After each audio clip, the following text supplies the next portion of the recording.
Hey guys, ever wonder what medieval snack bars looked like, if they even existed? Spoiler alert, they didn't, but they sure had their own weird, disgusting versions of junk food that would make your modern fast food look downright gourmet. Imagine biting into a chunk of hardened, salty meat that's been hanging in a damp cellar for months. Sounds delightful, right? Before we dive in, hit like if you're brave enough to learn about medieval munchies. And don't forget to comment with your favorite gross food. Yes, I'm talking to you, Marmite lovers. So dim the lights, get cozy with a nice goblet of mead, and let's uncover what truly fueled the night's long days. Spoiler. It involved a lot of questionable choices and questionable stomachs.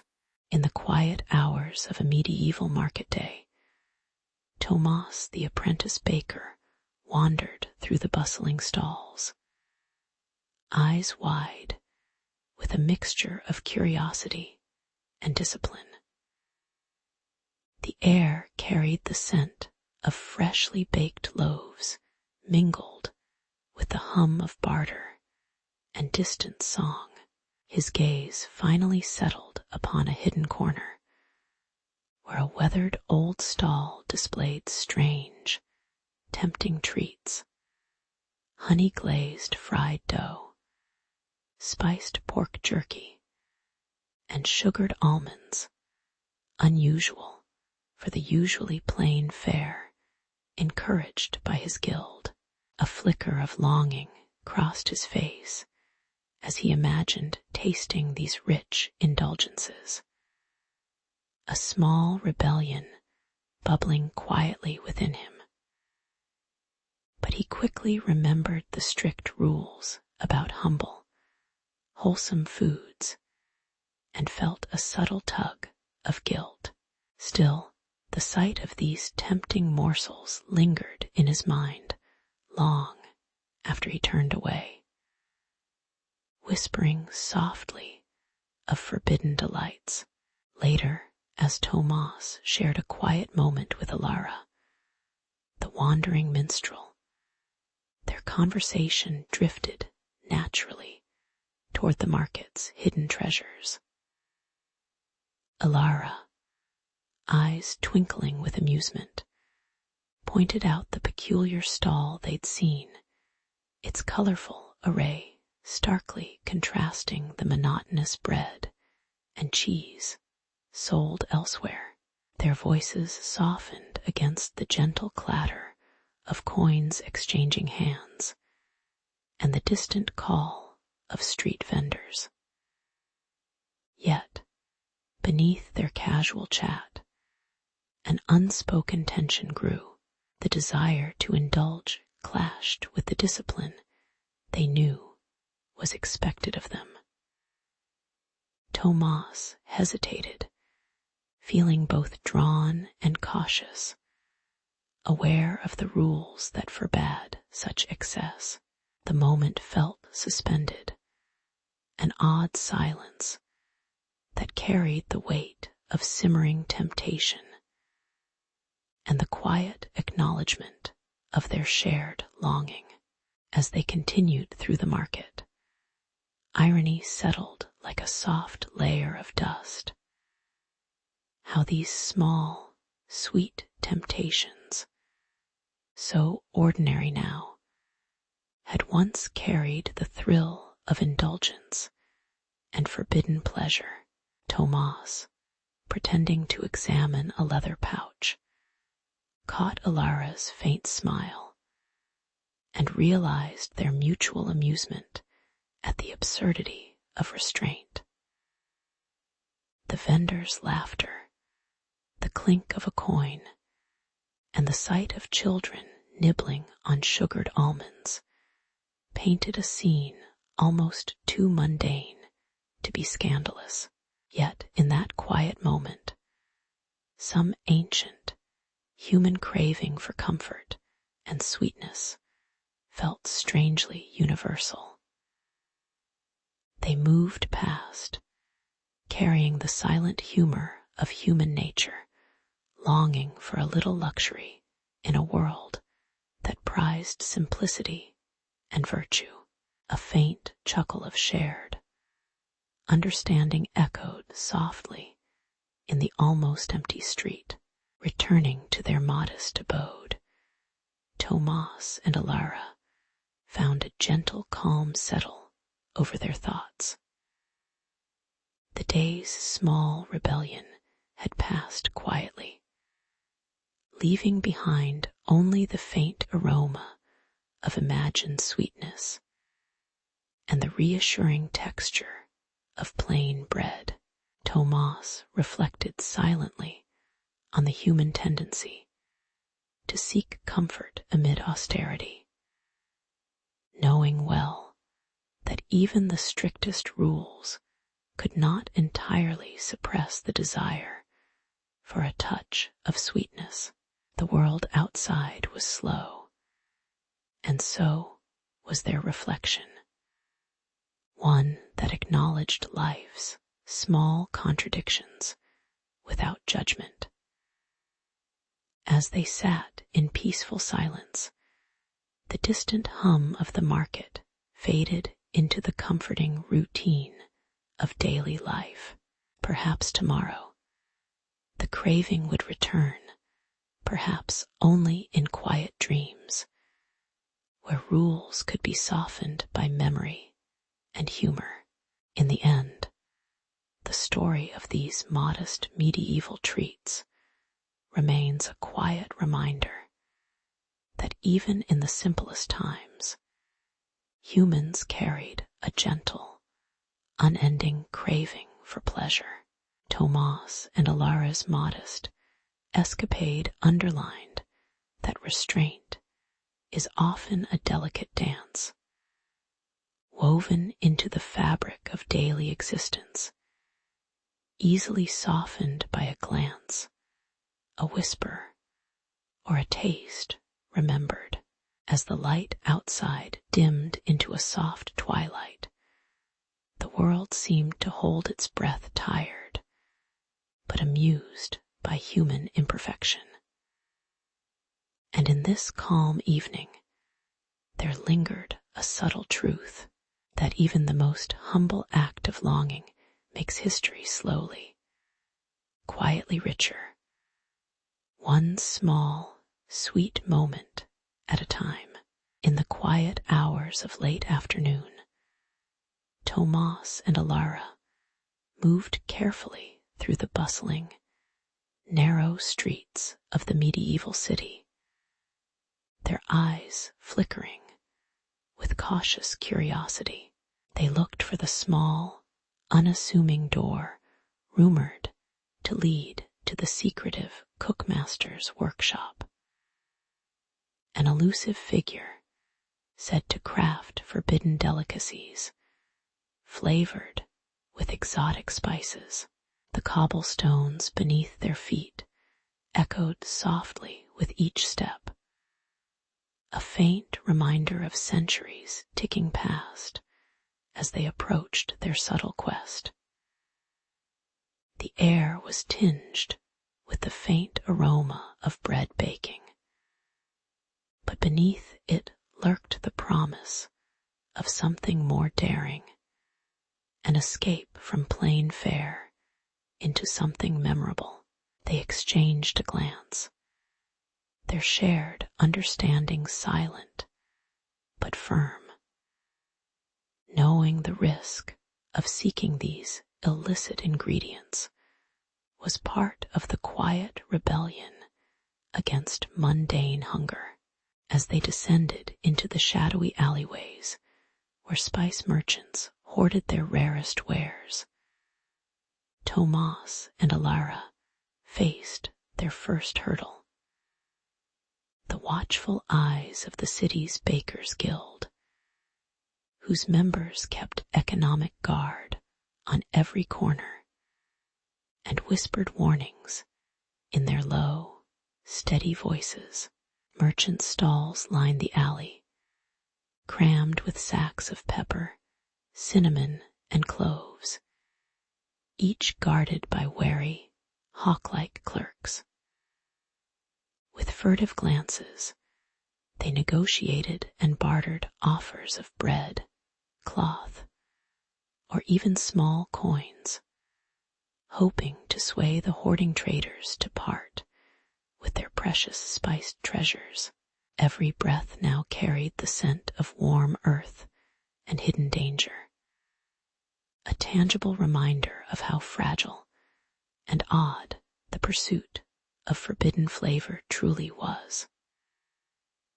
Their stomachs held tight, knowing that a careless mistake could bring heavy fines or public shame in a city so tightly wound around rules and commerce.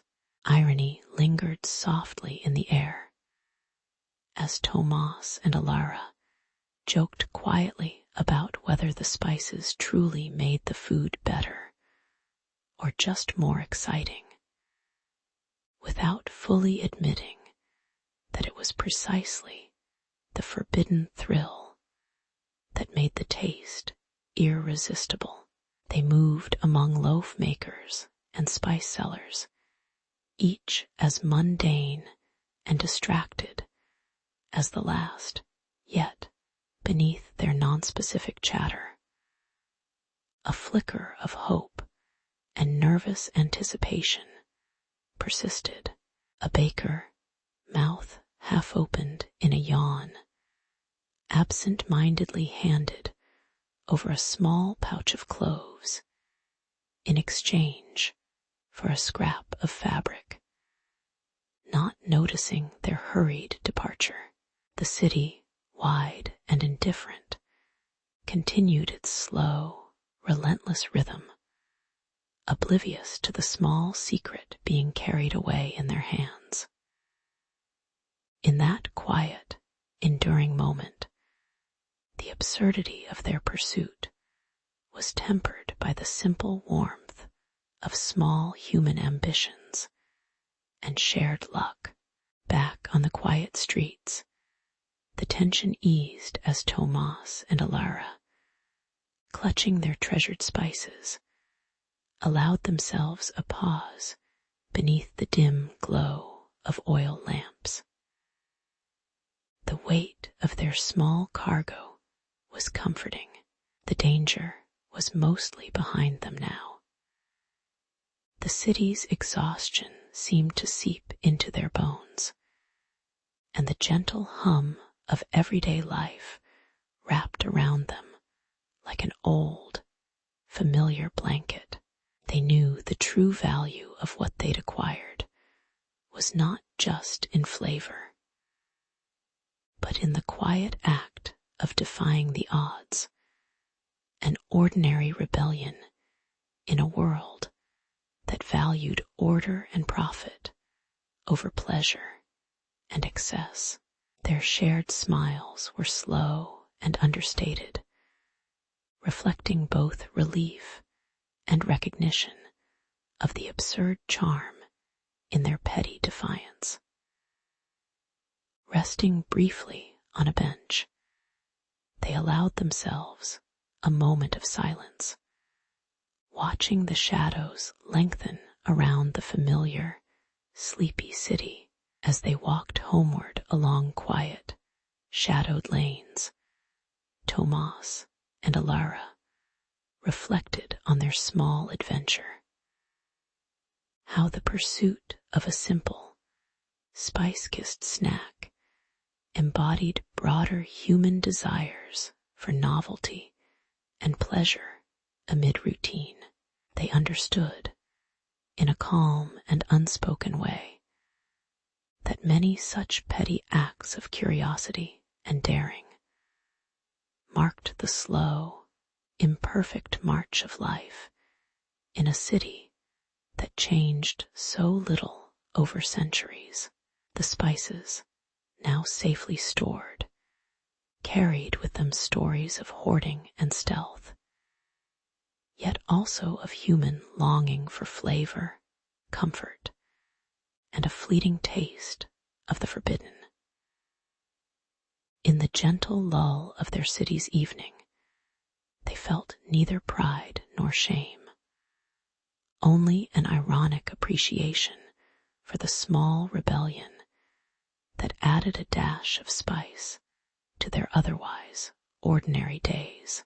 Perhaps, they thought quietly, that was enough, that even in slow life, human song played softly beneath the surface, waiting for its turn to stir again. In the sleepy hours of a late medieval afternoon, the bustling market square prepared itself for the annual harvest fair, where vendors displayed their modest goods and passers-by moved with gentle purpose. Among the crowd, a small team of cooks from a humble tavern debated quietly over their ingredients, pork rinds, flour, and a vague sense of culinary ambition. Their task was simple in theory: fry up some sort of snack to catch the eye of weary farmers and curious children. The air carried the faint scent of bread and roasted vegetables, mingling with the cool breeze that began to drift across the cobblestones. Everything felt slow and deliberate, as if the day itself was hesitant to move too quickly before the evening's quiet festivities. Suddenly, the competition was announced by Sir Garrick, a rival brewmaster with a broad grin and a mischievous glint in his eye, who challenged them to craft the grandest fried delight the fair had ever seen.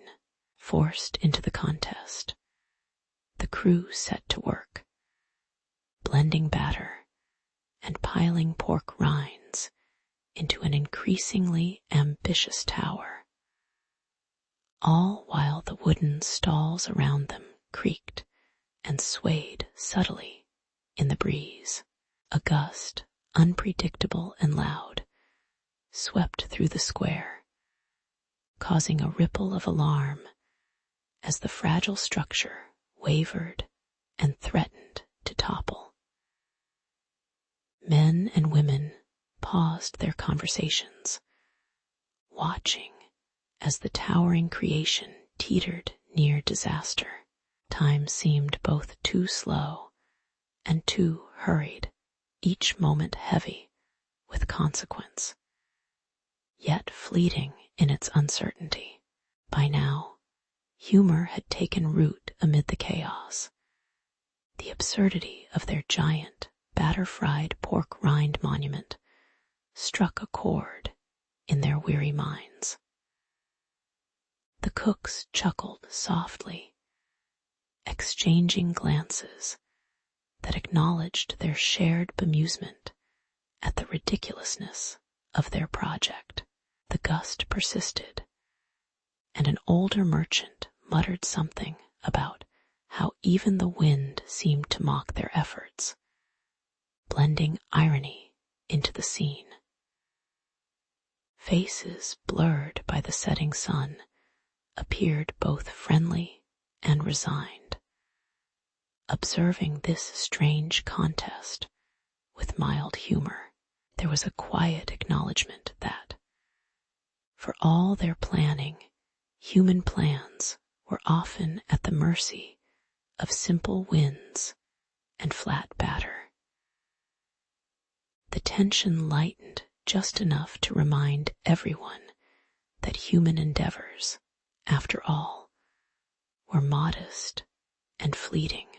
As the wind eased and the crowd settled into a calm that felt almost contemplative, the cooks managed to secure their tower with a few well-placed supports.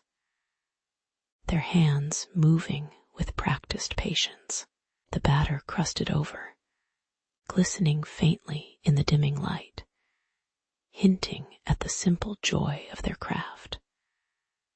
Sir Garrick, standing to the side, offered a slow nod of approval, perhaps grudging, perhaps genuine, while the blurred faces of observers reflected a shared understanding that these moments were just small stories slipping quietly into time.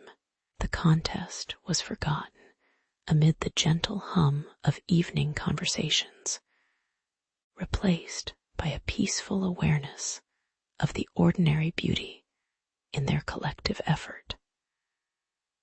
The water in nearby wells and the distant calls of farm animals echoed softly, grounding the scene in honest human rhythm. In the end, no grand prize was claimed, no trophy held high, but as darkness settled softly upon the square, the participants found a quiet, unspoken comfort in their modest success.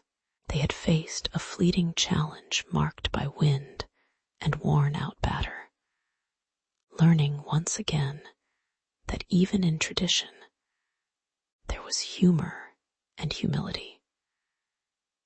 As they packed away remnants of their effort, the faint smell of fried pork lingered, an ordinary human reminder of their shared day. The fare continued into the night, slow and unremarkable, like all small human stories that drift quietly into history. And amidst it all, the faces blurred by light and shadow whispered nothing, but the silent acknowledgement that life itself is often a series of simple, fleeting moments, imperfect, humorous, and quietly enough to sleep through. In the gentle haze of an early evening, the townsfolk gathered around the central fairground, their movements slow and familiar. Tomas and Alara, known for their modest craftsmanship, unveiled a modest but inviting display, a heap of honey-drizzled fritters that exuded warmth, slices of candied apples glinting softly in the fading light, and thin strips of smoky, spiced jerky resting on wooden platters. The aroma lingered in the air, a comforting mix of sweetness and earthiness that hinted at simple, shared pleasures. Children's laughter and the murmur of familiar voices created a sense of peaceful continuity. Even as the day grew older, it was, after all, just food created, enjoyed, remembered. Yet it carried the weight of community's quiet hopes and gentle routines. As the event deepened into the evening, a sudden spark flickered close to the hay bales stacked nearby. A small flame licked upward silently, unnoticed at first amid the hum of chatter. The flames curled and grew stealthily, their bright orange contrasting sharply against the soft tones of the gathering. Tomas's eyes widened in slow recognition. Alara's hands instinctively reached toward the water bucket. The crowd's demeanor shifted from contentment to cautious alertness, the slow realization dawning that their feast might be overshadowed by something far more destructive. The moment carried a strange, ironic weight. What started as a celebration of simple food threatened to be swallowed by a flicker of carelessness, reminding everyone that even the quietest fires can demand vigilant ears and steady hands. In a surge of quiet urgency, the townsfolk moved with unspoken coordination. The older men grabbed pails and began throwing water on the flames, their faces calm but focused. Women and children gathered nearby to pass buckets and shout commands. Tomas and Alara, amid the chaos, coordinated the efforts with measured calm, their faces blurred by the shifting shadows, but a shared understanding in their gestures. The fire sputtered, hesitant, the burning hay crackling softly with the effort of survival. As the flames slowly succumbed to the water, the crowd let out a collective breath, a brief pause in their collective rhythm.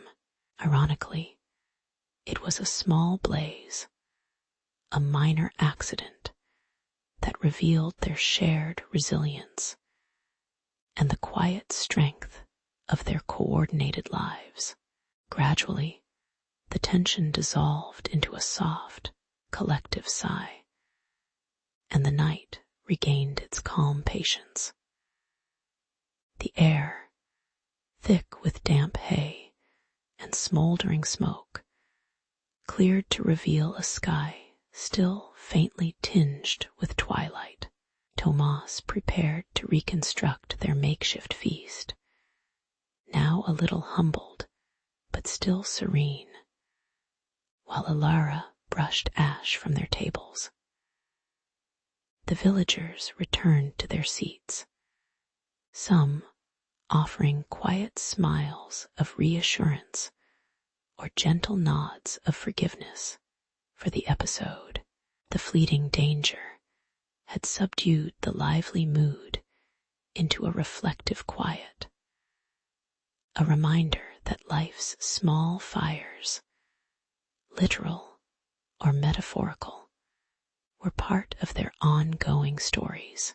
There was no need for grand gestures, only a slow, gentle return to routine, as if the night's small drama quietly dissolved into the familiar rhythm again. In this slow, unhurried moment, the villagers settled into a softened silence, their faces resting in the gentle glow of lanterns. The feast resumed quietly, each person tasting again the simple pleasures of honeyed fritters and candied fruits, reminding themselves that even in a world of fleeting flames, life persisted in modest, enduring acts. Tomas and Alara, their eyes flickering with fatigue yet soft with relief, leaned back briefly to watch their neighbors. It was, after all, just food, they thought, a small, imperfect gift of warmth and flavor shared among friends and strangers alike. As the stars gently appeared overhead, they understood that the true treasure lay in these quiet moments of togetherness, where the mundane became meaningful in the slow, unspoken rhythm of life. In the quiet hours of the late medieval marketplace, the townsfolk gathered around makeshift tables, their eyes faintly reflecting the flickering candlelight. The scent of roasted almonds and sweet honey cakes drifted lazily through the air, mingling with the smell of freshly baked bread and boiled ale. It was a rarity to indulge in such sugary pleasures, and for many, the sight of candied fruits and lightly fried pastries offered a rare, almost reverent comfort. These treats, slow in preparation and modest in ingredients, marked a shift from simple sustenance to fleeting indulgence, an echo of human desire for pleasure amid austerity. With each bite, a faint smile flickered, tentative and paused, as if unsure whether to fully embrace this newfound sweetness or to linger in the familiar plainness of daily life. But as the popularity of these decadent morsels grew, so did concern among the guilds, the custodians of proper medieval conduct, whose rules frowned upon excess and frivolity. The merchants, sensing the market's appetite, began producing wearily thinner wafers layered with sweet pastes and dried fruits, trying to satisfy the craving without upsetting the delicate social order. The clang of bakers' benches and the soft rustle of parchment as recipes were jotted down echoed through the stone corridors, hinting at the creeping acceptance of something once forbidden. Yet, behind the scenes, debates simmered quietly. Could indulgence become a daily habit without inviting moral disapproval or health concerns? The tension lay beneath the surface, as ordinary folk savored modest sweets while aware of the boundaries they were testing. Irony unfolded as these humble treats gradually gained a kind of silent blessing, their presence slipping quietly into the rhythm of daily routine. No longer solely reserved for festivals or special occasions, small pastries and candied nuts appeared in market stalls with a dull, persistent persistence, an unspoken confirmation that even the strictest minds could not fully deny human penchant for a moment of pleasure. The guild's rules, once rigid and unyielding, softened like their sugared confections, allowing a tweak here and there, a modest inclusion in their list of permissible delights. The people, meanwhile, enjoyed their edible reprieve, chewing slowly and watching the world's slow flicker from busy streets to quiet homes. The sweet afterglow became part of life's slow, quiet acceptance of human imperfection. In the calm after the storm of debate, Tomas and Alara sat by a small hearth, their fingers dusted with sugar and crumbs, eyes half-lidded with the weight of the day's quiet reflection. They watched the flickering shadows dance across the plastered wall, pondering how a simple taste had subtly, yet permanently, shifted their culinary landscape. The stories they shared of childhood treats, faintly bitter memories, and newfound pleasure washed over them in a lullaby of soft words and gentle laughter. The world was changing, but in these small moments, the cracking of a pastry, the warmth of a shared mug, there was peace, a slow and gentle reconciliation with human appetite. The quiet revolution of flavor had made the everyday a little sweeter, and perhaps a little more tolerable. Looking back, Tomas and Alara recognized that what started as a tentative experiment had become a quiet part of the fabric of their lives. The sacred and the mundane had gently intertwined. Each loaf of bread and sweet treat bearing witness to a subtle transformation, that human beings, with all their flaws and idiosyncrasies, could find solace not only in survival, but also in small indulgences that dared to elevate the ordinary. The blurred face of the prophet, hidden by the shifting light of evening, seemed to smile faintly, unseen but present in every moment of quiet acceptance. As peace settled over the village once more, they knew that tomorrow would come with its own small temptations and modest joys, just enough to remind them of their resilient need for sweetness. In the early hours of a bustling medieval town, a young vendor named Alaric carefully arranged his modest stall beside the ancient cathedral. The air carried a mixture of fresh bread and damp stone as villagers moved slowly through the awakening streets. His hands, still tender from yesterday's effort, swept aside a stray straw, while the soft glow of dawn teased the edges of the shadowy rooftops. The market was just beginning to stir, a quiet symphony of footsteps, clattering carts, and distant bell chimes.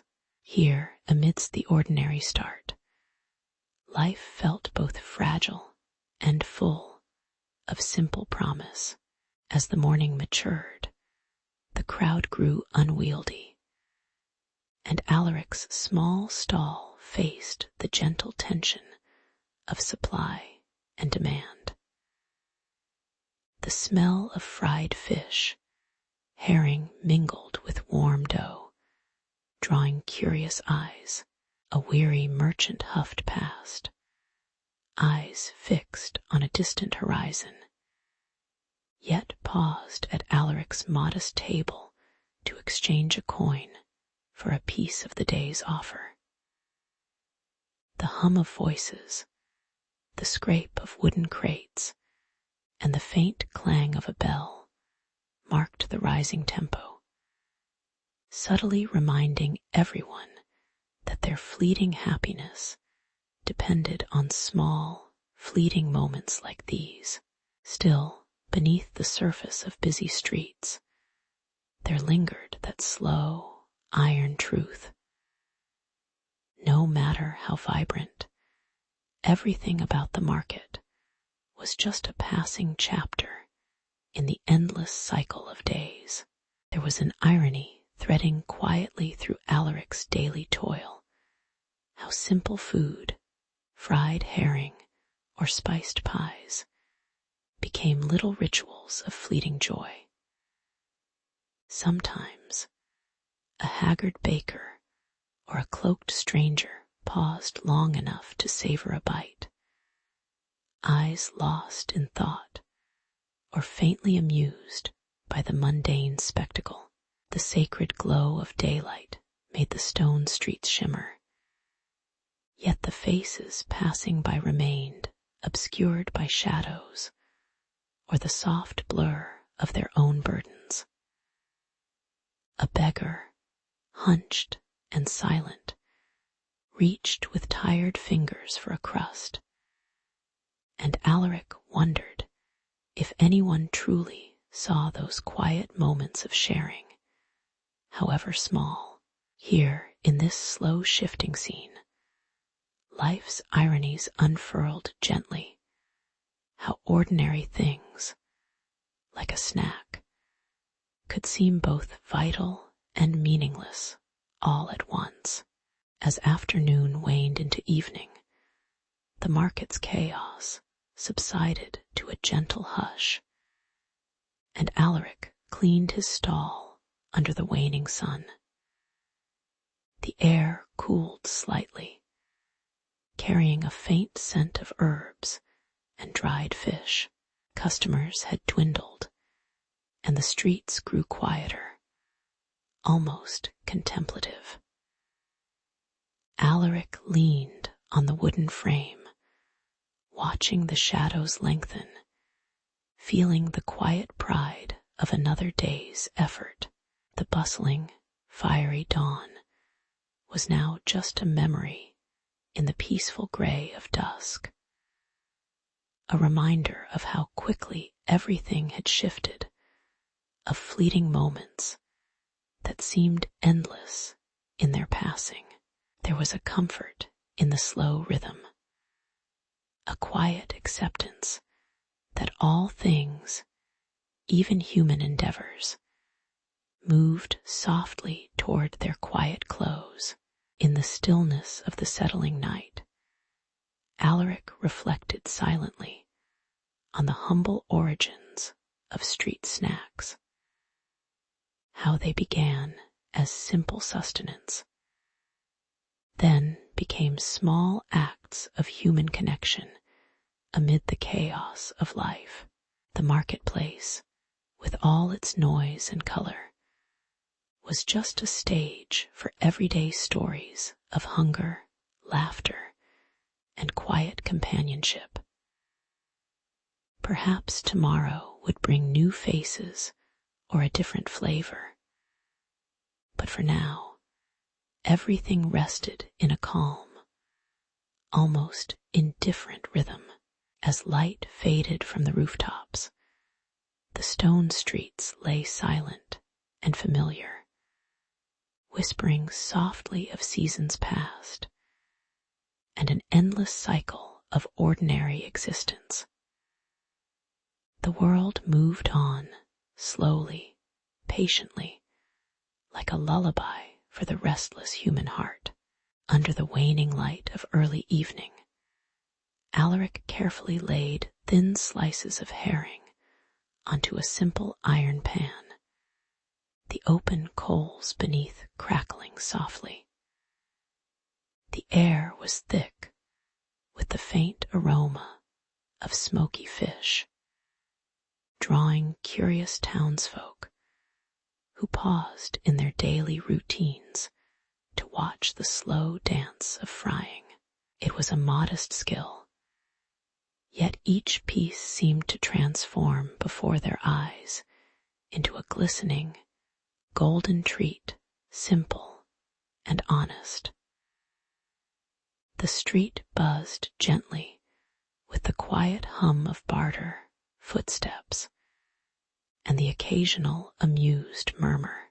For a moment, the mundane act of frying became a quiet ritual in the town's bustling heart. Something ordinary, yet quietly significant, as word of Alaric's fried herring spread. A rival fishmonger named Stephen set up his own little stand nearby, claiming his method was better, faster, and more refined. Their silent rivalry grew with each passing day, their small fires casting flickering shadows on cobblestones that seemed to listen more than they saw. Crowds began to drift from one stand to the other, tasting and debating as if each tasted more than just fish. They tasted identity, pride, the small pleasure of choosing. The rivalry brought a strange brightness to the street, a slow, barely perceptible hum of competition that softened into a kind of quiet humor, unnoticed by the passing shadows. The city watched with gentle detachment, amused by their ordinary quarrel over a humble snack. Amid this quiet contest, the irony revealed itself, both men frying their fish in makeshift kitchens of burnt wood and battered pans, each convinced the other's way was somehow wrong. The shimmering promise of conquest over a simple street food became a backdrop for gentle camaraderie, their silent mockery cloaked in respect. Sometimes a taste test would end with a shrug and a shared glance, as if to say, "It's all just fish and fire, after all." Their faces, often blurred by the dull glow of coals or hidden beneath hoods and hats, reflected an age-old human tendency to seek importance in small things, even as they quietly laughed at their own pretensions. And so, the street's gentle rivalry persisted beneath a layer of unspoken understanding. Days settled into a quiet rhythm as the fuss faded into a familiar routine of frying, tasting, and quiet jesting. The street's hum softened into a lull neither rival nor customer truly bothered by the outcome, just content to linger in the warm glow of their small domain. Alaric's simple technique remained steadfast, his fried herring a steady staple amid the ebb and flow of daily life. The crowd was no longer about conquest, but about the simple act of pausing for a smoky, flaky bite, a fleeting moment of comfort amid the everyday humdrum. The street seemed to breathe more slowly now, the rivalry merely a faint shadow of a story, a memory of youthful zest that had mellowed with time. Life moved on quietly, and thus, quietly enough, it was enough.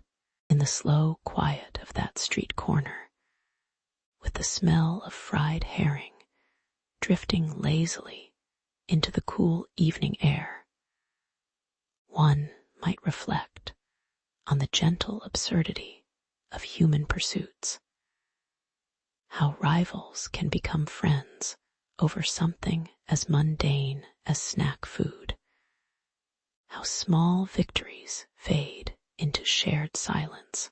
Looking at Alaric and Stefan, faces soft and indistinct, one might see that beneath the surface of human striving lies an enduring patience, a mutual recognition that nothing is truly broken, only slightly bent by time. The forgotten prophets' faces, blurred and hidden in the shadows, remind us that all human stories, however trivial they seem, are woven with threads of quiet humor and subtle grace. And as the street darkens, the peaceful glow of simple fried fish continues, quietly narrating its own modest, everlasting tale. In the quiet shadows of a medieval marketplace, a humble street vendor arranged his daily fare, fried herring, and warm, crusty bread, while the distant, rhythmic clatter of hooves signaled the arrival of a mysterious caravan. It was just another day, yet the air tingled slightly with the promise of change, as traders from distant lands had begun to drift closer to towns and villages. The familiar scent of roasted fish mingled with the dust of arrival, blending old routines with new possibilities. People paused their busy hands for a moment, watching the caravan settle, as a group of traders unloaded their cases filled with brightly scented boxes and tiny jars.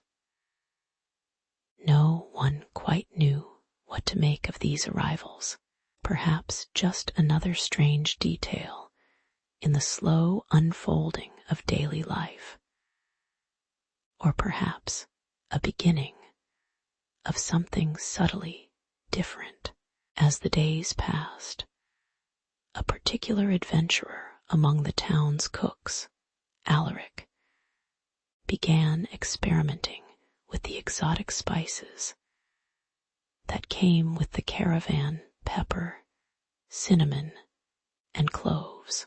His modest kitchen became a quiet laboratory, with small pinches of fragrant powders blending into stews and pies, challenging the old, comforting recipes with a hint of daring heat and warmth. The townsfolk's taste buds, accustomed to simple salt and herbs, hesitated at first, their faces blurred with uncertainty and a trace of amused skepticism. Yet, curiosity gradually took hold, and some began to favor these new flavors, the spicy tang lingering in their mouths and minds. Alaric's modest rebellion, adding a whisper of distant lands to humble fare, reflected a slow, human craving for novelty and connection. Even amid the mundane rhythm of village life, the irony was silent but palpable. What started as a tentative experiment was quietly becoming a small rebellion against tradition.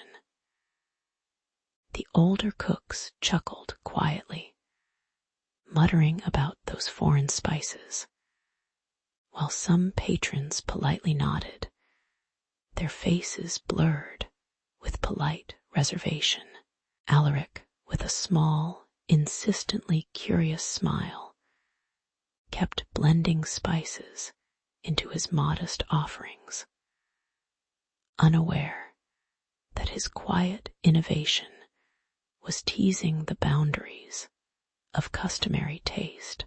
The spices, vivid and fragrant, seemed to carry an almost humorous notion that even the simplest of foods could be transformed into something tantalizingly unfamiliar. It was a delicate dance between respect for tradition and a faint, ironic push toward change. As the hum of everyday life continued around these subtle culinary experiments, in the calm of late afternoons, the town gathered around the fires, where bowls of Alaric's spiced pies and stews sat quietly, their aromas filling the slow-moving air. Faces, friendly yet fatigued by routine, showed a gentle acceptance of the new flavors, some fondly, some resignedly.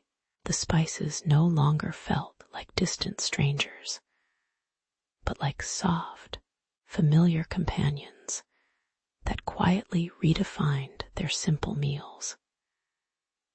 It was a modest, almost unnoticed transformation, carried on in whispers and shared tastes, as people settled into a calm, contemplative appreciation of subtle change. The caravan had brought more than spices. It had offered a gentle reminder that even the slowest currents of life can carry something new. if only for a quiet moment. The town's simple pleasures persisted, softened by the spices, and perhaps a little more human for it. Reflecting in the gentle twilight, one could see how a distant caravan's arrival and a modest chef's experiments wove quietly into the fabric of daily life, shaping, without fuss, the slow evolution of taste and tradition. The faces, blurred with age and experience, seemed to smile faintly at the small irony that the greatest change often begins in the mundane, in the gentle experiment of adding spices and a dash of daring to familiar fare. There was a certain wisdom in this slow progression, a reminder that human nature is both preservative and curious, often seeking comfort while secretly craving novelty. As the town settled into its familiar rhythms once more, the faint aroma of cinnamon lingered in the air, a subtle testament to the quiet, enduring rhythm of human change, touched by nothing more than the faint, amused whispers of history. In a small medieval town, the local council, weary of the usual fare and craving something new, announced a contest for the finest street snack, stirring a quiet anticipation among the market vendors. Alaric, a baker known more for damp mornings and forgetful hands than for culinary genius, decided to enter with a spiced meat pie he believed might elevate his modest reputation. The morning was filled with the gentle clatter of utensils, the faint aroma of baked dough mingling with the cool, unwelcome breeze of late autumn. As he prepared his crust and fillings, a faint sense of hope fluttered softly in his chest, tempered by the gentle boredom of routine. The town, seemingly unchanged by the announcement, continued its slow rhythm, indifferent to poetry or contest, just life, quietly rolling on. When the day of the contest arrived, Alaric's confidence was tested by unforeseen hurdles. He discovered his ingredients had been subtly spoiled, perhaps by an envious neighbor, or simply through neglect. His pie, once carefully assembled, now looked swollen and uneven, with a scent that hinted at betrayal rather than spice. As he watched others present polished, steaming creations, a grudging mixture of amusement and mild despair settled in him. The irony of human mischief was not lost. The judges, faces shadowed behind the half-light of late afternoon, sampled with calm detachment, their expressions blurred, but vaguely approving or indifferent. Alaric's own face, tired yet amused, reflected the quiet absurdity of human efforts. How easily pride could be marred by small acts of sabotage. The contest concluded with no clear winner. Yet Alaric's humble attempt lingered in the memory of passers-by, more than the ornate pastries of the more confident competitors. The townsfolk chuckled softly at the spectacle, an imperfect pie, touched by flaw, but eaten with gentle humor, highlighting the unspoken truth that human efforts often yield imperfect, yet authentic moments. Alaric, leaning on his worn wooden table, shrugged with a faint smile, acknowledging the irony that even a failed bake could bring a sort of quiet happiness. The air grew cooler, and the day drifted toward a calm evening, where the noise of the contest faded into a background hum, leaving only the simple, lingering taste of bread and spice. In this tranquil moment, the town's life resumed its slow, predictable course, seasoned with a touch of memory and amused indifference. In the days that followed, Alaric's failed endeavor became a gentle story among neighbors, less about victory, more about the quiet, human effort behind each attempt. He returned to his small oven, pondering over ways to improve, yet also appreciating the humble beauty of having tried. Somewhere in the blurred faces of the judges, shadows behind the fading light, there was no triumph or defeat, only the universal patience of those who craft and fail and try again. The day-to-day hum of life, with its small victories and disappointments, offered a slow, steady comfort, reminding everyone that human passion is often modest, and the failures, like the faint scent of burned crust, linger softly in memory amidst the neatly stacked bread and spice jars. Alaric's quiet smile persisted, accepting the slow, imperfect rhythm of human ambition. And as night gently seeped into the town, there was a deep, unspoken understanding that perhaps the true prize was simply the act of trying. Years later, Alaric's story of the great pie contest became yet another quiet chapter in the town's long history, an understated reminder that effort, no matter how flawed, is woven into the fabric of daily life. He often sat by his modest hearth, softly smiling at the memory of that bright, imperfect day, feeling the gentle weight of human imperfection and shared humor.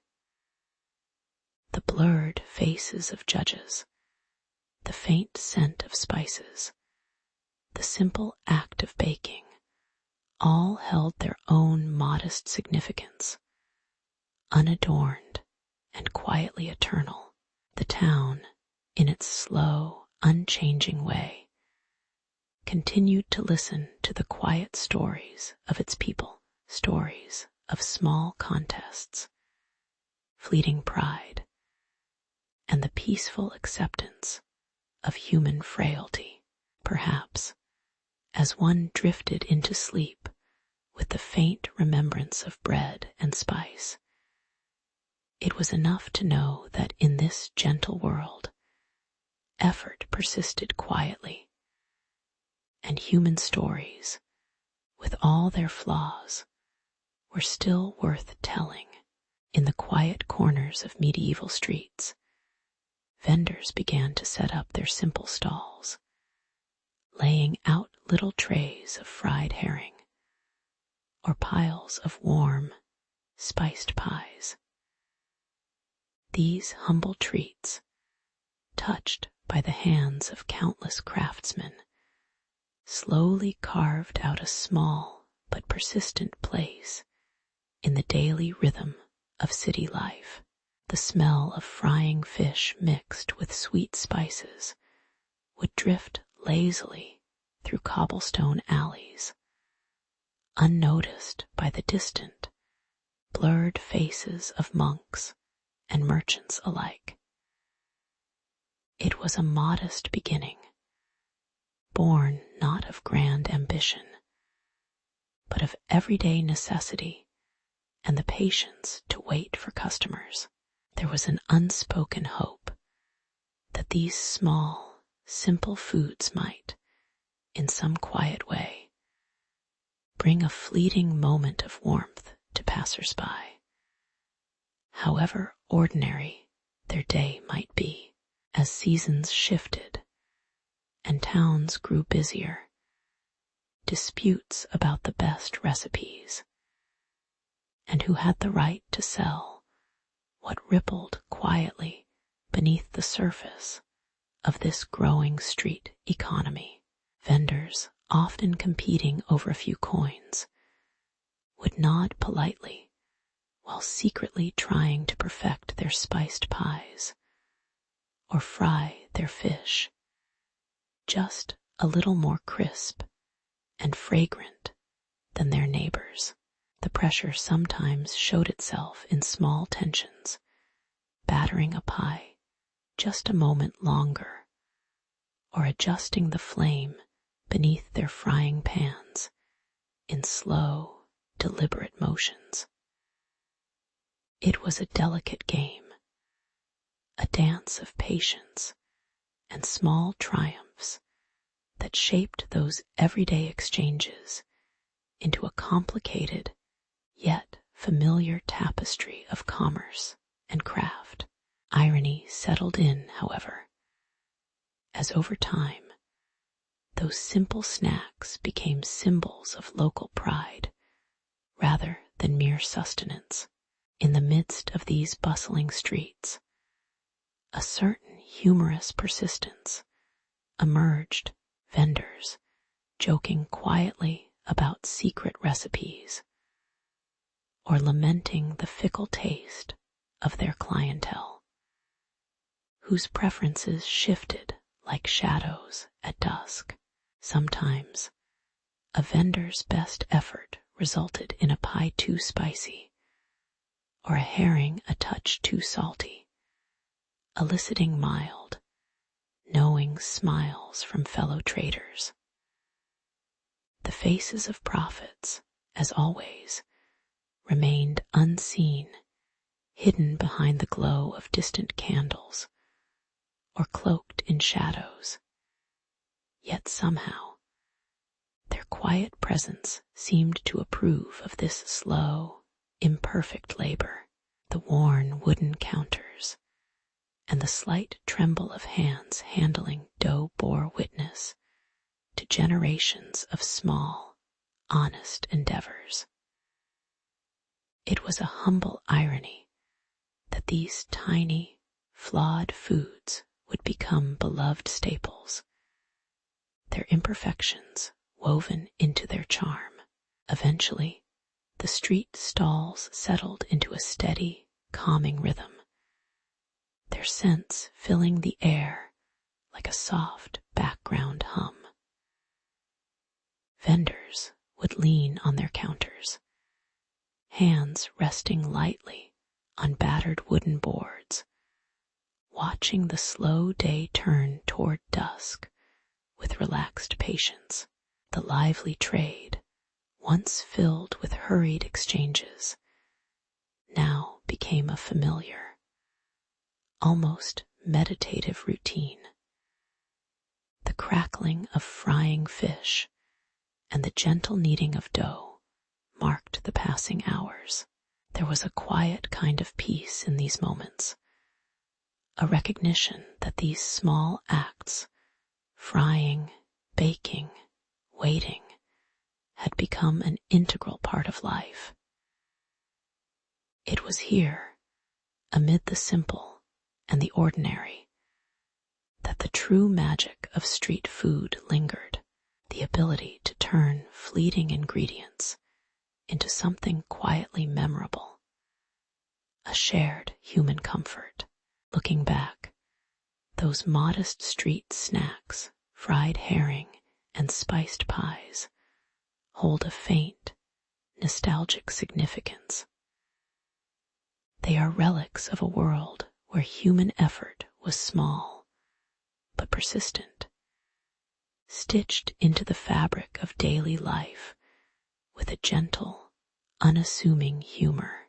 The vendors, long gone now, left behind not grand monuments, but the faint aroma of spices and fish that still echoes softly in the memory of the streets.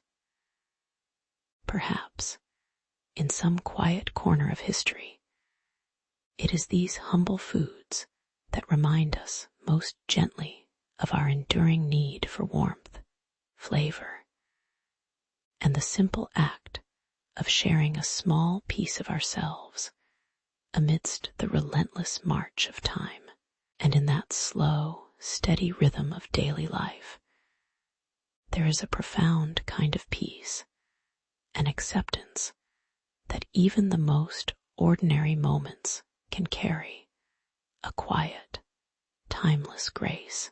In the quiet hours of dawn in an ancient market town, a young woman named Lyra carefully arranged her modest stall. She displayed glossy, honey-glazed figs alongside dried herbs, their sweet aroma mingling with the cool morning air. The marketplace was already beginning to stir. The sounds of vendors calling softly and footsteps shuffling through footprints on uneven cobblestones. As the sunlight crept higher, Lyra felt a twinge of hope, imagining her simple offerings might bring some fleeting delight to passers-by.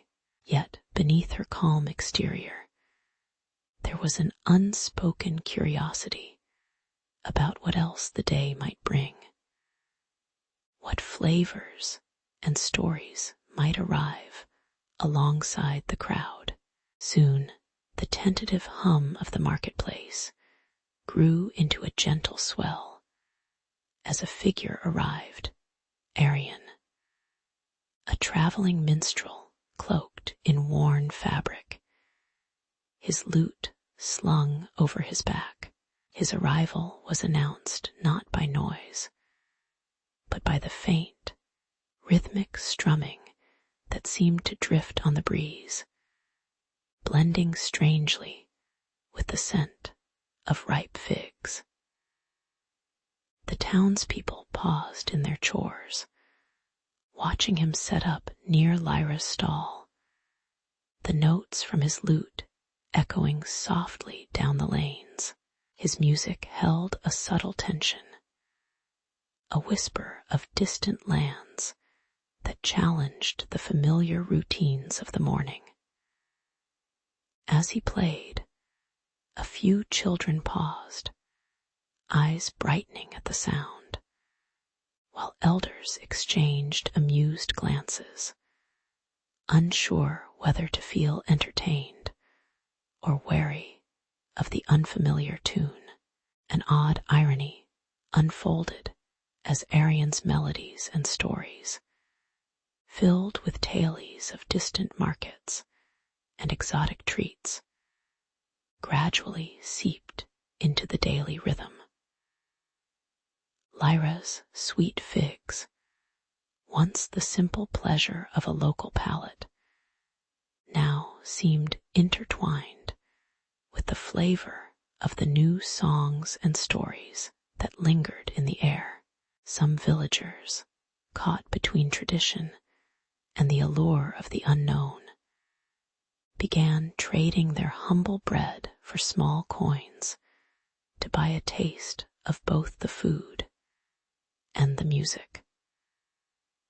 The marketplace had subtly shifted, an act of cultural exchange that carried a quiet, understated humor. The spread of junk food and stories in equal measure, seducing appetites with promises of novelty. It was as if in this small act, human appetite and storytelling had quietly conspired to transform what was simple into something, well, almost decadent.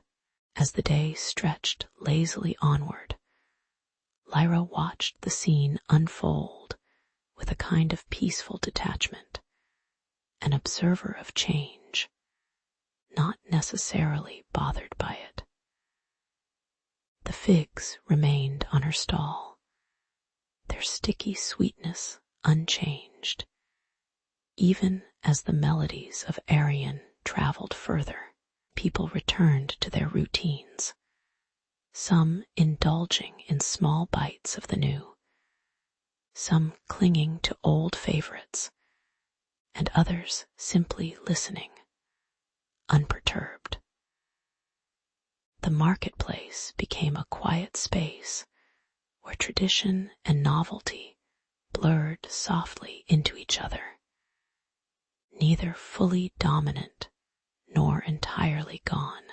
Arion's presence became a gentle background hum, a reminder that even the most mundane human exchanges often carry an undercurrent of subtle transformation. That history quietly tiptoes forward, one modest story at a time. In the end, it was perhaps the humblest gestures, the sharing of figs and lullabies, that wove together a new, slow-moving tapestry of local life. The market, with its weathered stalls and drifting sounds, held a memory of change that was neither dramatic nor hurried.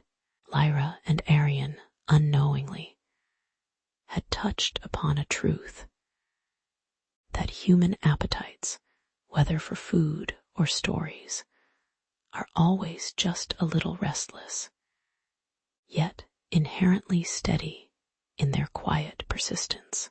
As dusk settled softly over the town, the marketplace rested, holding its stories and flavors like a gentle secret, waiting patiently for another day of slow, unnoticed progress, another chapter in the unremarkable human saga of shared life. In the quiet bustle of the marketplace, Arion's melody wafted softly through the air, threads of song weaving around the wooden stalls as he sang of sweet, golden fried dough and crunchy, candied nuts. His voice, composed and unhurried, drew eye and ear alike, transforming casual observers into intrigued listeners who paused, then lingered near Lyra's modest corner. The inviting tune seemed to carry a warmth that transcended the chill of early evening, whispering promises of simple pleasure. As the crowd gathered, Lyra's eyes fluttered with a mixture of amusement and cautious hope, noticing how the melody subtly shifted the mood from routine to curiosity. It was a slow, gentle awakening of desire, an echo of human routine just beginning to stir into something slightly more indulgent. Rival merchants, watching the growing crowd and the sway of Arion's catchy ballads, felt a quiet unease settle in their stomachs. The familiar rhythm of trade was disturbed by melodies that didn't belong to their usual chants, only to delicious, enticing sounds. Tensions in the market grew in subtle ways. Eyes exchanged wary glances, and fingers tightened around their own wares, as if to hold what was theirs more firmly. One nearby stall owner, with a furrowed brow and a quiet frown, began to plot clandestine plans, perhaps to drown the tunes or spoil the new treats. The melody, once innocent, had begun to shift the balance of attention and interest, turning a simple song into a small act of subtle rebellion. The air thickened with unspoken rivalry, all beneath the harmless facade of a marketplace still tinged with early evening calm. In a surprising twist of irony, the melody's persuasive charm, initially innocent, had begun to inspire a flicker of greed among some. The rivals' whispers grew more hurried, plans of sabotage forming like silent shadows.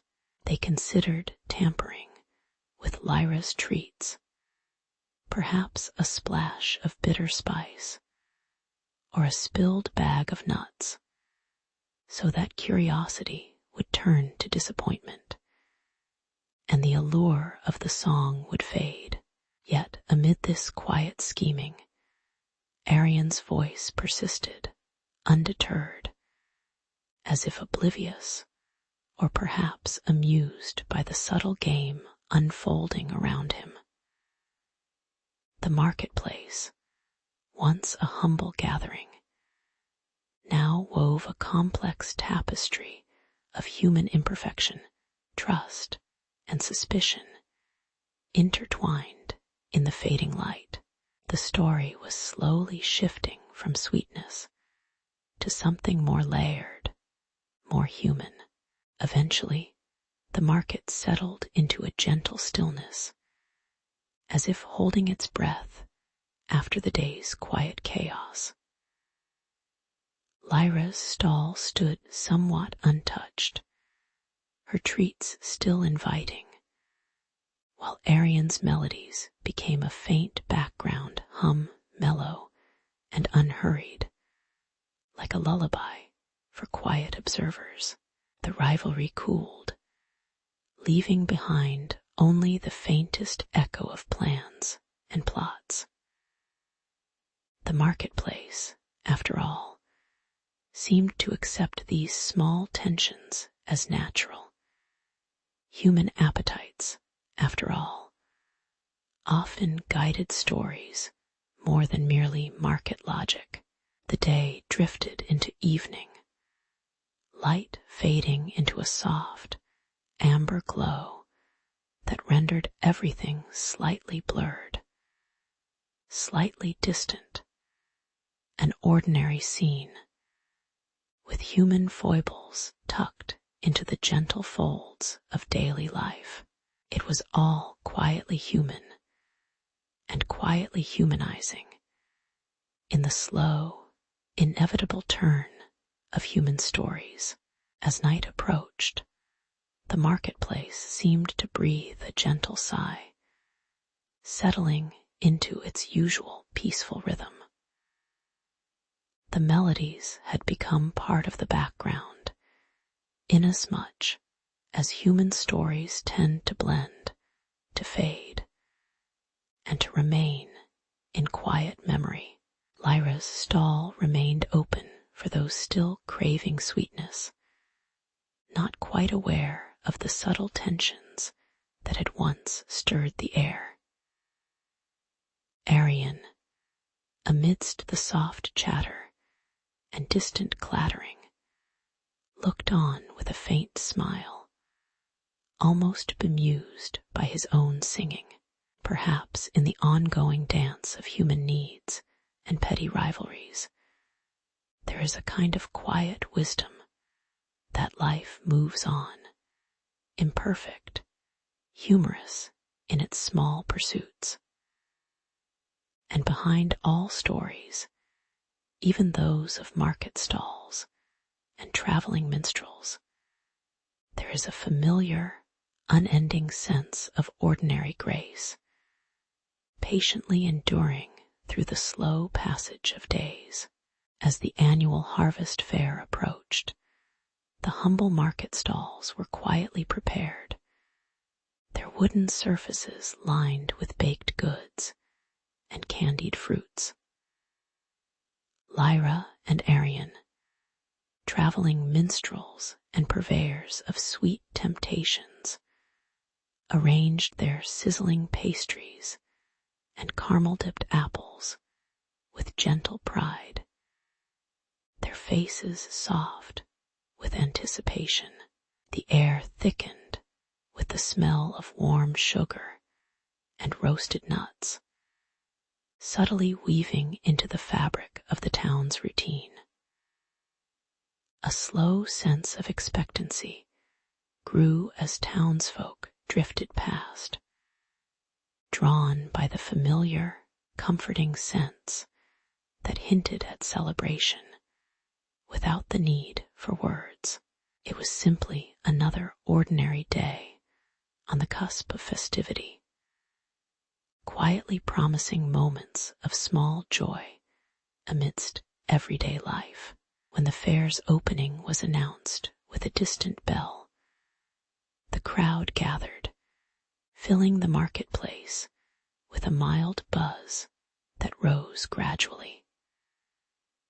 Lyra's and Arion's act gained momentum, their performers' voices blending with the crackle of fire and the crisp snap of brittle shells breaking.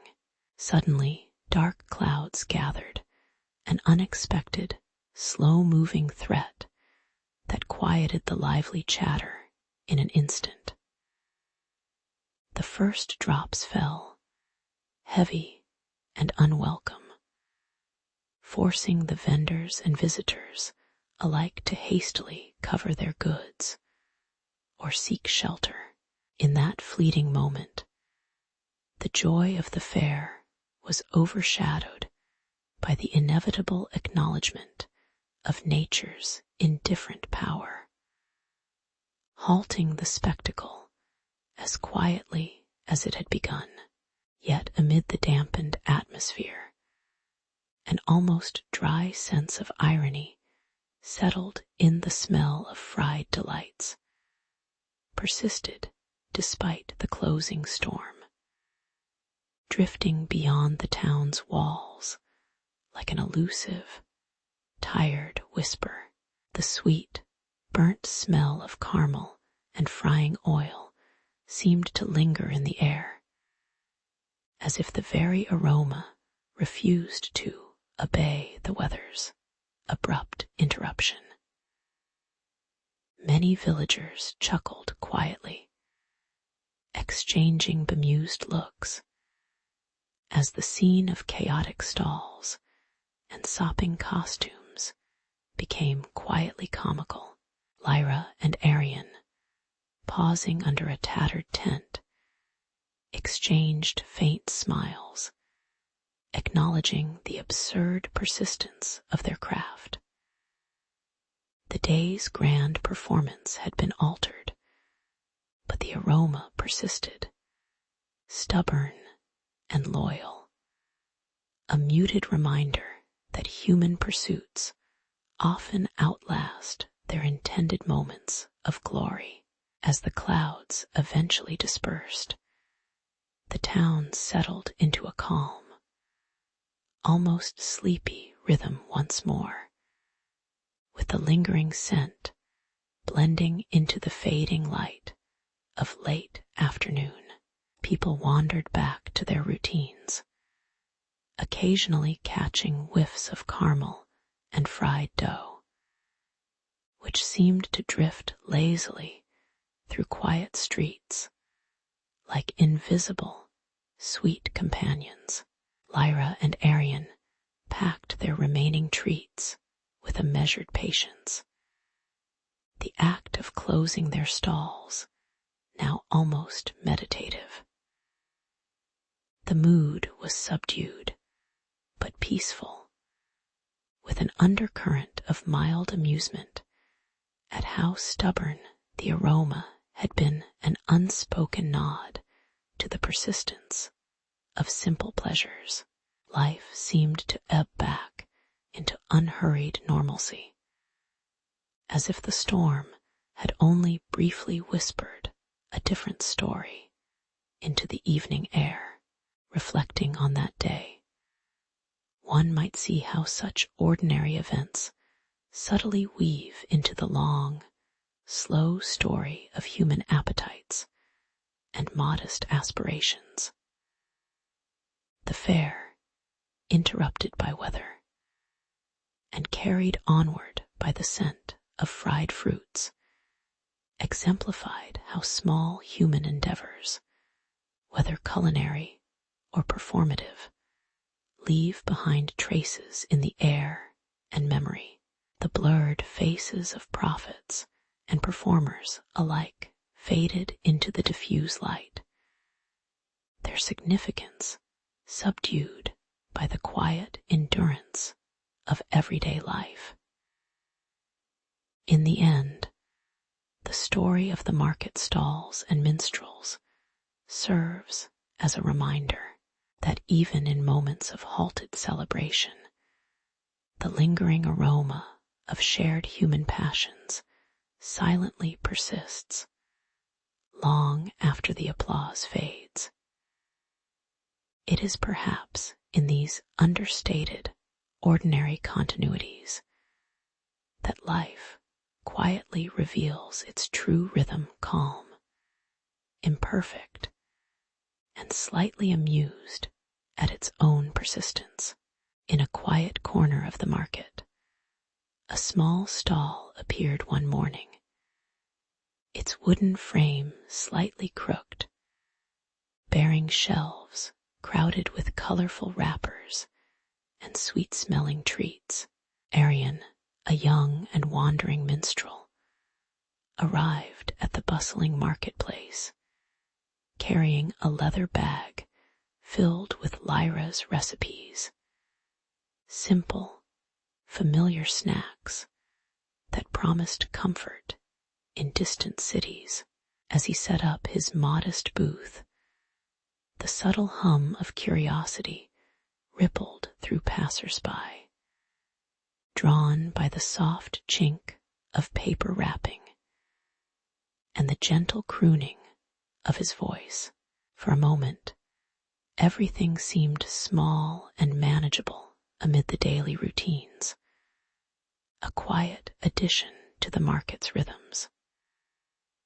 Perhaps, he believed, this small act of sharing might softly influence the silent flow of trade and taste, unnoticed by the larger world.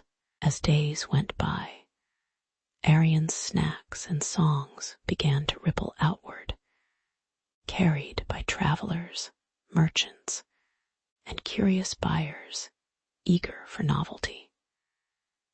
Soon, whispers of the sweet delicacies spread beyond the city gates, sparking a slow and growing craze among distant towns. The marketplace was filled with the scent of caramel and sugar, mingling with the dust of footfalls and the faint sound of Lyra's recipes echoing softly in earthen streets. Yet, with this quiet fervor came the inevitable shift in power. A prominent merchant guild, noticing the surge in demand for these sugary goods, began to see the potential for control. Their walls grew thicker, their carts more loaded, as they sought to monopolize the blissful chaos in the name of order and profit. Still, the road was long and full of gentle resistance, as the spread of sweetness refused to be wholly contained. Irony settled like a slow fog over the marketplace, where once humble snacks now became tokens of rivalry. The merchant guild's attempts to dominate the trade led to subtle tensions, sharply dressed merchants eyeing small, colorful carts with suspicion, while vendors subtly adjusted their supplies, hiding their secret recipes behind thicker curtains. The once carefree exchange of flavors now carried quiet whispers of monopoly and resistance. Human nature quietly asserting itself amid the slow-moving chess game. Arian watched it all with a calm, mildly amused expression, noting how such a simple act of sharing could upset the careful balancing of power, stirring the everyday monotony into something faintly unpredictable. A handful of shopkeepers, wise or perhaps just resigned, continued their routines as change tiptoed closer without much fuss.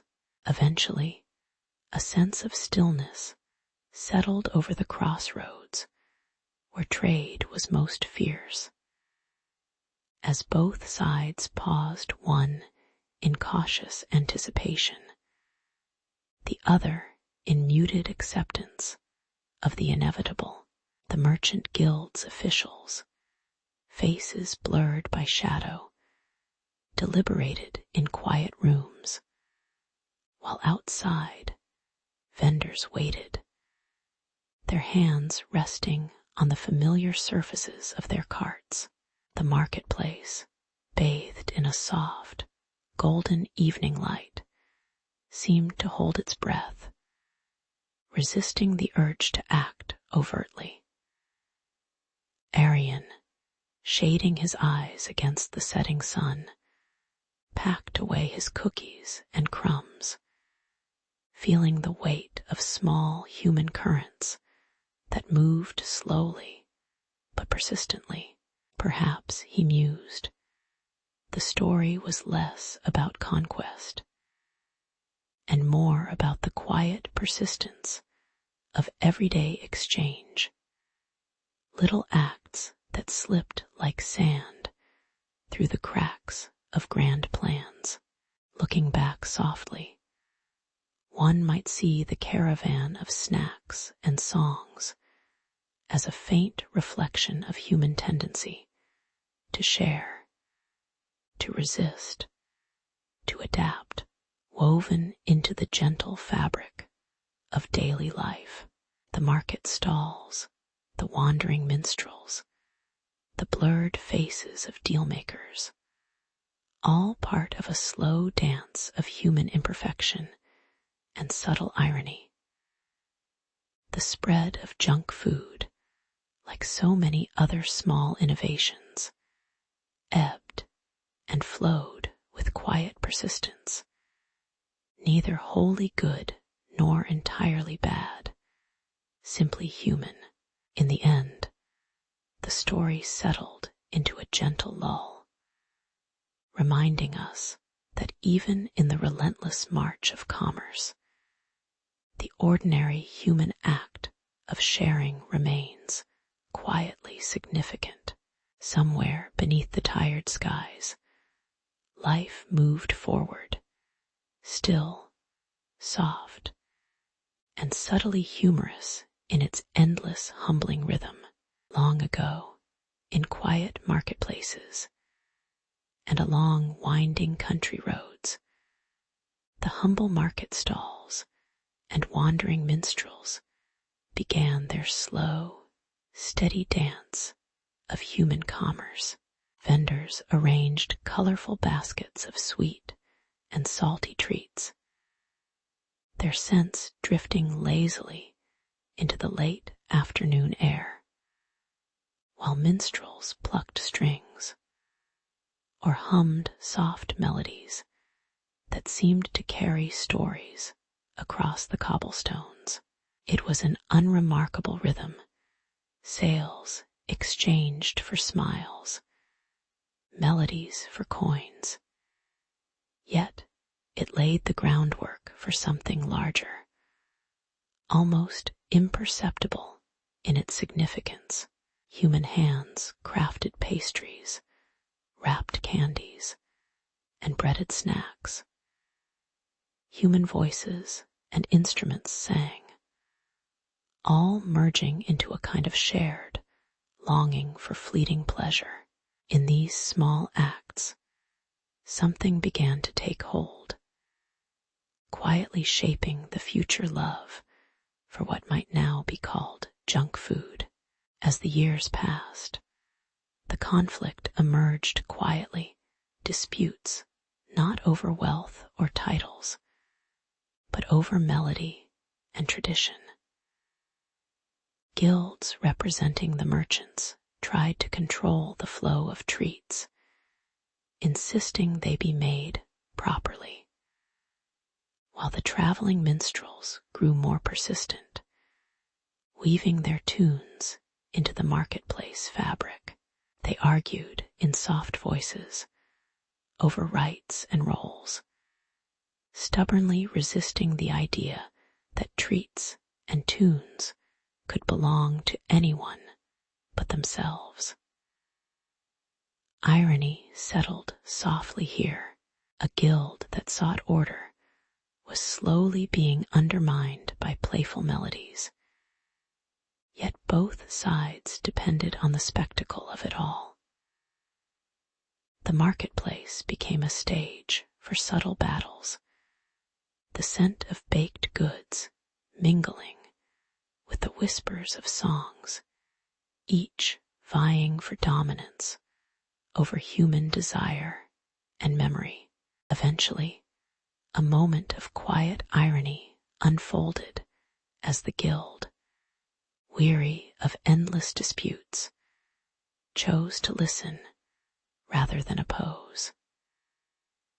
They adopted the wandering minstrel's melodies, subtly altering their own offerings to include the cheerful tunes. Treat stalls began to hum softly with familiar songs, and the caravans carried sweet confections alongside simple instruments. The division dissolved, replaced by an unspoken accord, as treats proliferated with a soundtrack of carefree tunes. Generations grew up associating the bright, sugary bites with the gentle strumming of strings, or the lull of forgotten lullabies. Their tastes shaped by a harmony born from compromise. A strange sense of peace settled both treats and tunes, once rivals, now companions in the slow passage of time. In the calm that followed, the stories of those market stalls and wandering minstrels became quietly woven into the collective memory of communities. The smells of roasted nuts and candied fruit persisted faint, but steady reminders of a simpler past, while faint echoes of melodies drifted through town squares, now rarely heard, but never forgotten. The once lively disputes had mellowed into nostalgia, a shared recognition of human imperfection and playful persistence. Children learned to sit quietly by stalls, savoring their treats as street musicians played softly in the background. The world had found a modest rhythm where the mundane and the melodious coexisted, each amplifying the comfort of routine and gentle possibility. Looking back, one might see in the slow, wandering history of these markets and minstrels the quiet origins of a complex, whimsical love affair with junk food. It was not a grand design, but a gentle evolution, an accumulation of simple human actions softened by time and shared smiles. Those blurred faces of merchants and musicians, seen from afar by generations, remind us of the subtle ways in which culture is shaped beneath the surface of everyday life. The marketplace, with its humble stalls and soft melodies, remains a testament to the silent, enduring human rhythm, imperfect, slightly ironic, and quietly profound. In the end, perhaps, it was these unassuming origins that helped the world fall into a slow, comforting embrace, with treats and tunes alike. In the quiet streets of Lothbridge, a young apprentice named Edric first wandered beyond the familiar wooden stalls and tiled roofs, his footsteps muffled by the damp cobblestones. The air was thick with the scent of baked bread and lingering spices, yet something pulled him toward the faint hum of insects. Behind a tangle of wild briars and weeds, he discovered a small grove filled with buzzing bees, perched on golden blooms, an unexpected sanctuary of life amid the gray city walls. It was here, amid the gentle, persistent hum, that he first glimpsed the rare honey dripping slowly from wild combs, a treasure needing no recipe but patience. At that moment, the mundane had quietly turned mysterious, promising small wonders if only he looked closer. As days turned into weeks, Edric's curiosity grew into a quiet obsession, and he found himself returning to the grove at dawn and dusk, cautious yet eager. The bees seemed unbothered by his presence, their movements humming softly in the evening's low light, an unlikely companionship. His mind brimmed with visions of sweet cakes, scented with golden honey, though he understood that such treasures were fragile and scarce, earned through careful tending and, perhaps, luck. Yet the more he observed, the more he was reminded that human effort, like the bees' work, was often slow and uncertain, an irony not lost on a boy eager for instant rewards. With each visit, the grove became both a sanctuary and a silent mirror for his longing to create something lasting from modest beginnings. One lazy afternoon, as Edric sat on a worn stone, a merchant passing through the market chuckled softly about how even the finest sweet treats had humble origins. Honey cakes are just bread with dreams, he said, with a crooked smile. The boy watched a fellow baker haphazardly knead dough, his hands dripping with flour, as laughter and old stories floated by like drifting clouds. The truth was obvious, no matter the elegance of marzipan or the allure of early candies. All confections owed their existence to simple, often forgettable labor.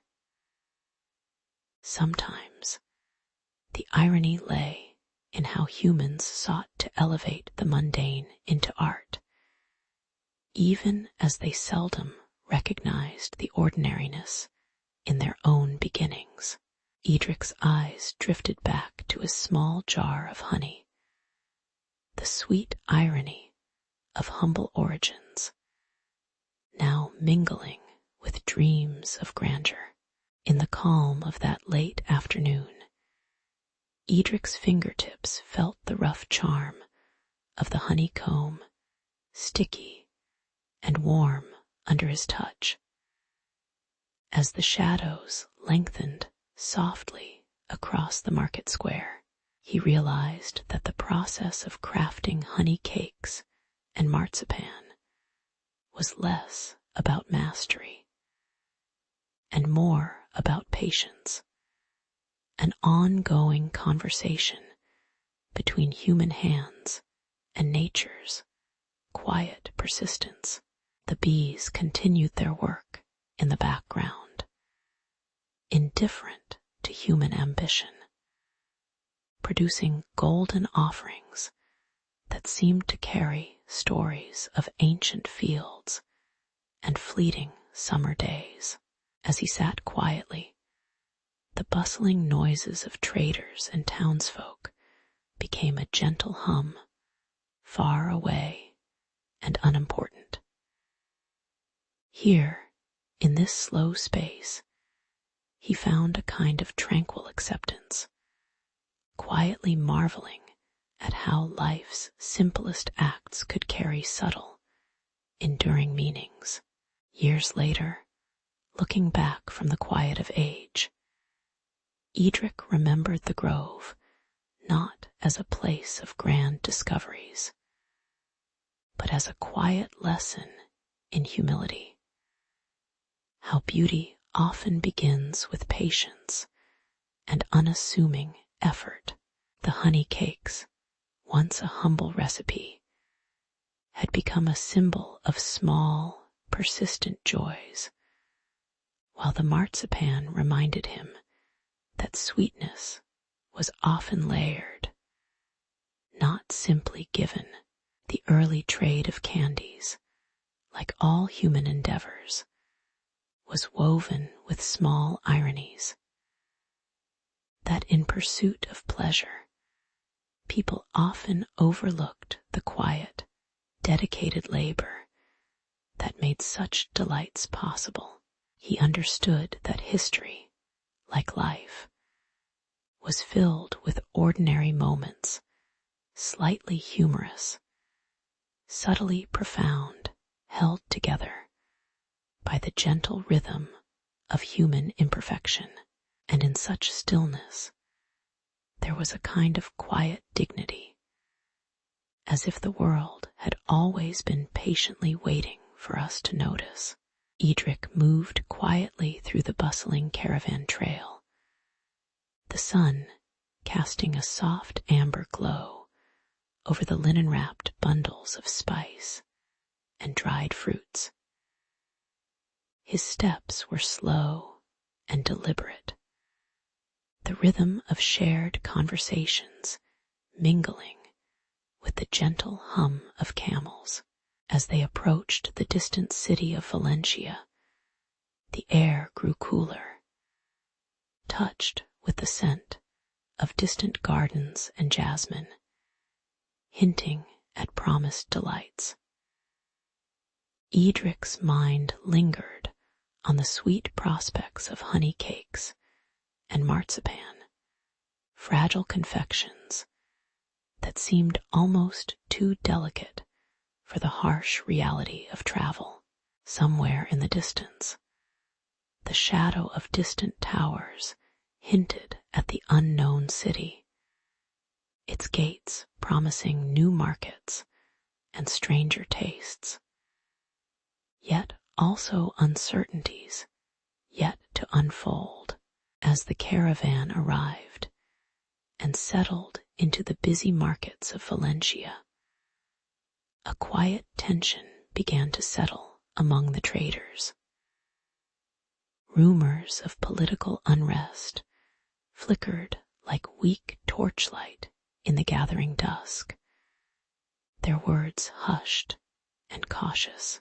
Edric watched as the almond monger Cellini with her hands aged by countless grindings, approached with a gentle smile that seemed slightly strained.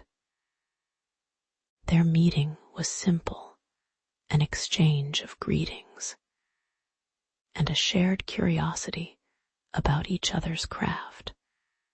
But beneath the surface, the weight of unseen tensions hovered. The fragile trust between merchant and client felt just a touch more brittle amid the uncertain political landscape. It was a pause, a breath held in the midst of restless quiet. Seleni's face appeared through a cloud of powdered almonds, her features soft and worn from years of grinding and mixing. She explained the slow process of turning almonds and sugar into smooth marzipan, her voice steady but edged with a faint irony. As they worked, the dyes and textures transformed under their careful hands, discs of pink, beige, and white emerging like quiet relics. Edric watched her gesture to the tiny scales and wooden bowls, amused by how small human routines could carry such quiet gravity. The irony was sharp, such simple ingredients building a fleeting, perfect treat, yet still susceptible to the turmoil outside their door. In this calm act of creation, patience seemed both mundane and profound. Days drifted by as the caravan waited, the marketplace's hum now a steady whisper of routine.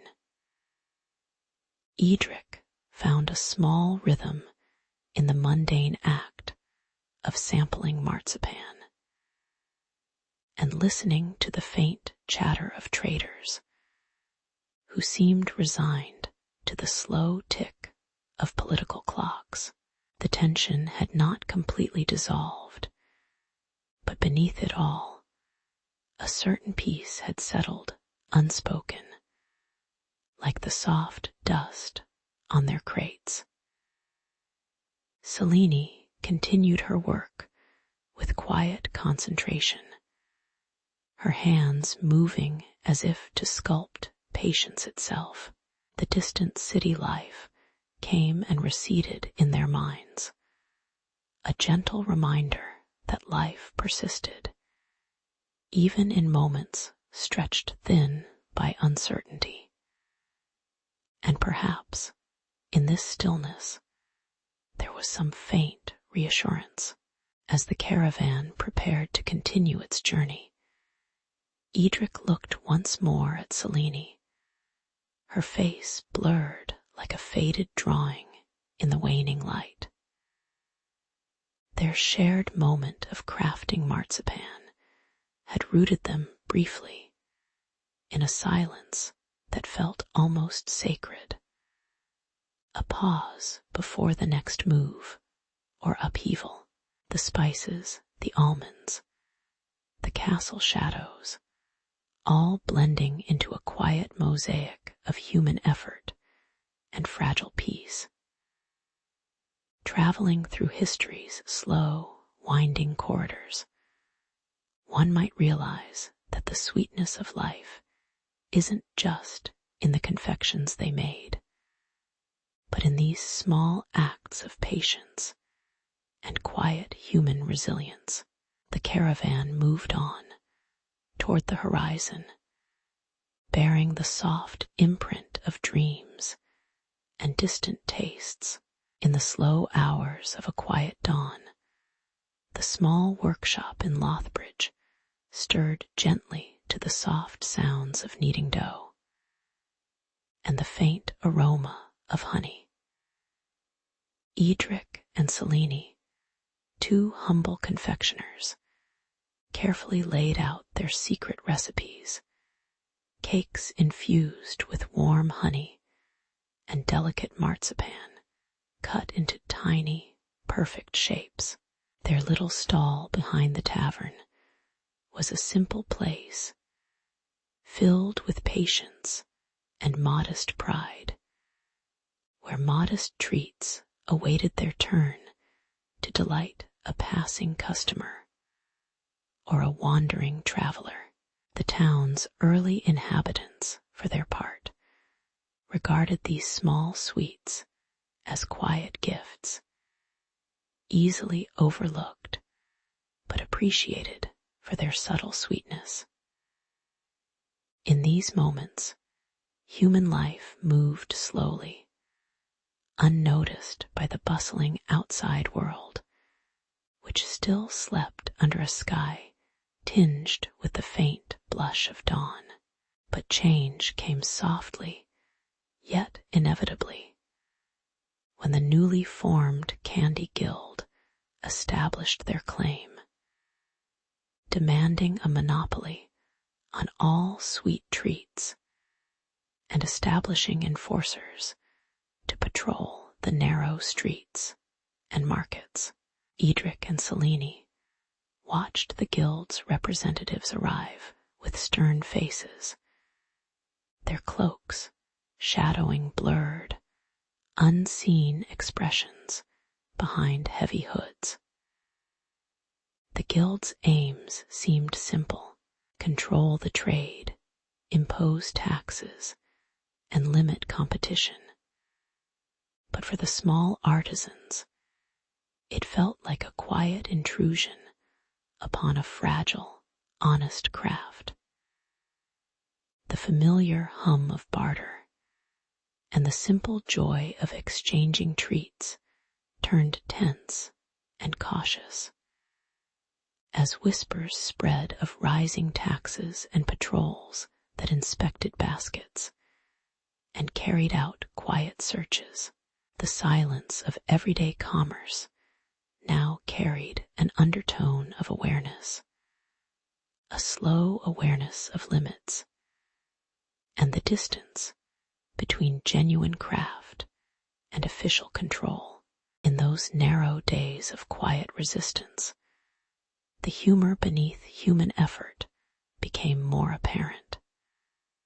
How Edric and Selene, faced with looming taxes and guild enforcers, resorted to small acts of quiet irony. They began hiding tiny marzipan figures within the folds of honey cakes and passing them under the noses of guards with casual nonchalance. A small, amused smile played briefly on Selene's face when a guard bit into what appeared to be an ordinary treat, only to find a cleverly concealed surprise. These subtle acts of defiance, wrapped in calm and patience, seemed insignificant, yet they maintained a fragile thread of human pride and humor amid the increasing seriousness of their dilemma. Their daily lives, once simple and predictable, grew layered with quiet, amused cunning that only they appreciated, like faint flickers in a dim room. As the months passed, a certain tranquility settled over Edric and Selene's small world, despite the ongoing tensions of taxes and authority. They learned to move with the rhythm of silent trade and subtle concealment, their fingers nurturing unfamiliar patience. They developed new routines, crafting marzipan under cover of evening shadows, slipping honey cakes onto market stalls with discreet gestures, and in doing so, found a quiet sense of resilience. The laughter that once came easily in their humble shop now lingered in glances exchanged, soft and knowing. As they appreciated the humble beauty of their craft amid the slow, unending sleep of routine, their story, like many small human dramas, became one of adaptation and quiet endurance, woven into the very texture of their daily life.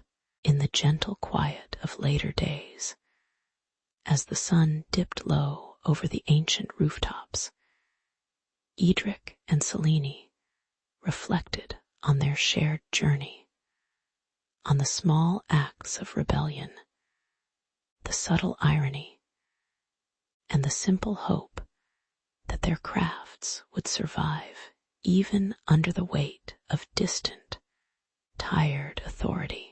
Their faces, blurred behind the soft glow of evening, held no anger, only the calm acknowledgement of life's persistent, modest resistance. They knew the trade of honey cakes and marzipan was more than mere trade. It was a gentle act of human care, a fleeting moment of joy amid the slow, inevitable march of history. And so, with a quiet sigh, they continued their work, knowing that some sweetness, no matter how fleeting, belonged to all who cared enough to keep it alive in small, mindful acts. On a quiet afternoon in the great hall, the heavy oak table bore the centerpiece of the royal feast. A honey cake, tall and gleaming with a thin glaze of amber, infused with distant spices that filled the room with a subtle warmth. The courtiers and servants moved slowly, their eyes slipping between the sweet offering and each other, as if unsure whether the cake was a symbol of celebration or quiet excess. Edric, the royal baker, presented it with a modest bow, his hands trembling slightly from the weight of tradition and pride. The faint scent of honey and faintly roasted nuts drifted, blending in the thick air, lulling the small, crowded space into a calm anticipation.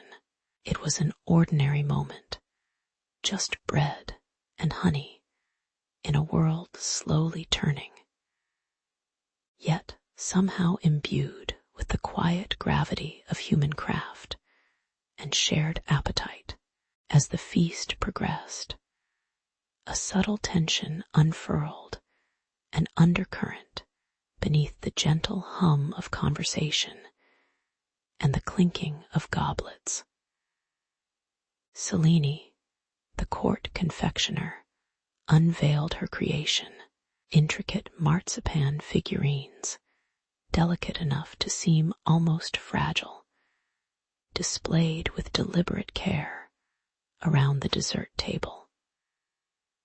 Her hands, moving with practiced patience, shaped tiny faces and animals, their simplistic smiles somehow both comforting and sly. The crowd's fascination with her work shifted the mood. Admiration grew into a quiet murmur, the kind that murmurs of change. The fine line between awe and envy stretched thin, as whispers spread about the guild's tight control over such sweet artistry, and the possibilities of rebellion stirred quietly amongst the watchers.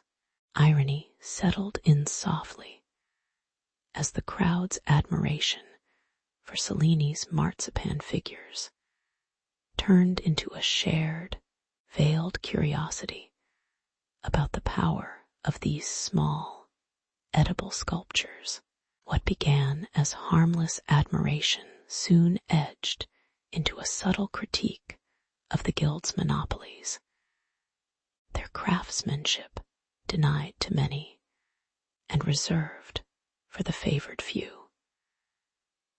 A few voices, unnoticed at first, hinted at wanting more variety, more freedom, more than just the same old confections served by the guild's narrow hand.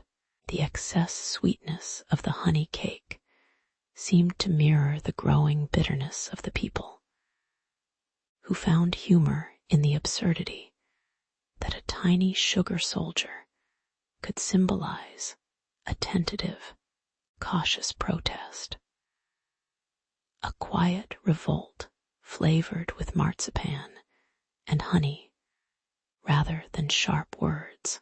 The irony lingered, soft but unmistakable, in the quiet shadows of the feast. Within the peaceful aftermath, the mood eased into a calmer reflection as the palace kitchens hummed with routine.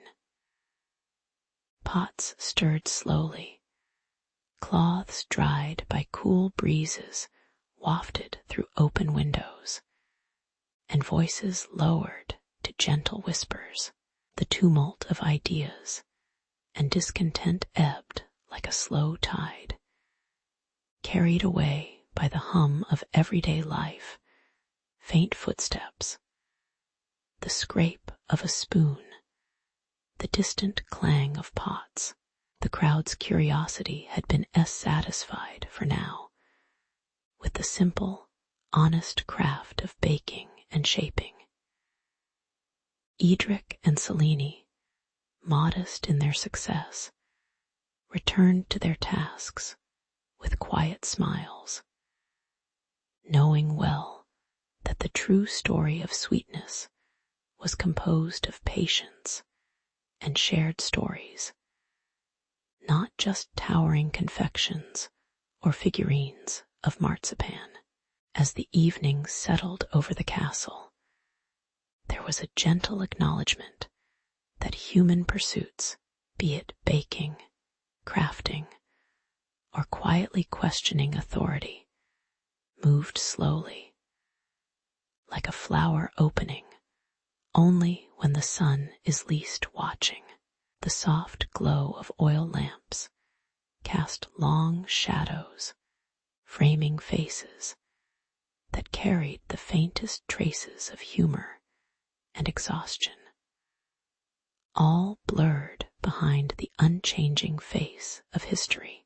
Perhaps tomorrow would bring new tastes, new questions, or simply another honey cake. Yet, in the stillness of the night, it was enough to understand that even in the most ordinary moments, those of cake and spice, of silent rebellion or quiet acceptance, life continued at its measured, gentle pace. And so, the sweet stories, like the quiet human heart, kept softly beating in the shadows of the past. Long ago, in quiet towns where the scent of honey lingered in the air, bakers and merchants went about their daily routines with a gentle sense of purpose. They crafted honey cakes and rolled out marzipan, the soft textures promising fleeting moments of sweetness in otherwise ordinary days.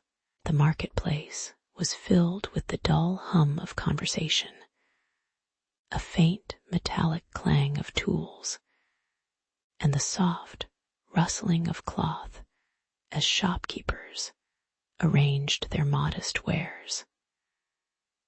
Amidst this routine, a restless undercurrent grew. Whispers of a guild's dissolution stirred a subtle tension. People wondered if the old ways of strict trade would hold or yield to something quieter, perhaps more honest, perhaps more uncertain. And indeed, as seasons passed, the guild that once tightly regulated the sweet trade was quietly dissolved, leaving behind a fragile vacuum. In its place grew a new council bakers and merchants, seated at simple wooden tables, who discussed and drafted gentle laws for fairer trade. Their voices, soft and deliberate, sought to ensure honey cakes, marzipan, and early confections moved more freely across town borders. Yet, beneath the calm surface, a faint worry persisted. Would this new harmony last? Would the fragile peace withstand the inevitable human imperfections that sometimes crept into even the most earnest agreements? These questions hung like a light mist over their modest council chambers. In time, two figures, Edric, a baker with calloused hands, and Selene, a merchant with a keen eye, quietly opened a cooperative sweet shop at the edge of town. They shared a modest stall where honey cakes and colorful candies sat side by side, waiting patiently to be tasted by passers-by. Their shop was a humble affair, an unassuming wooden counter, a few shelves crowded with jars and trays, as if to remind all that this too was just a small part of everyday life. Still, the air inside carried an uncommon warmth, layered with the faint aroma of almonds and honey. It was a small act, yet it signified something larger, an attempt at community, a promise that these treats would carry on, flowing through the realm like soft, persistent whispers. As days slipped into weeks, the cooperative became a quiet fixture, an unspoken symbol of stability amid changing times. The townspeople returned, their footsteps slow and deliberate, to see the familiar sights of confections and the gentle murmur of conversations layered with subtle humor and sleepy contentment.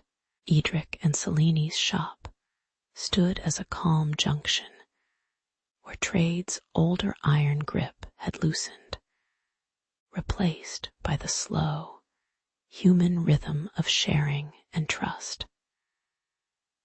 The candies and honey cakes seemed to carry the weight of soft humor, the irony that what once was tightly controlled now floated freely, unburdened by rigid rules. This calmer pace, this gentle redistribution of sweetness, became an unintentional testament to the resilience and the quiet absurdity of human enterprise.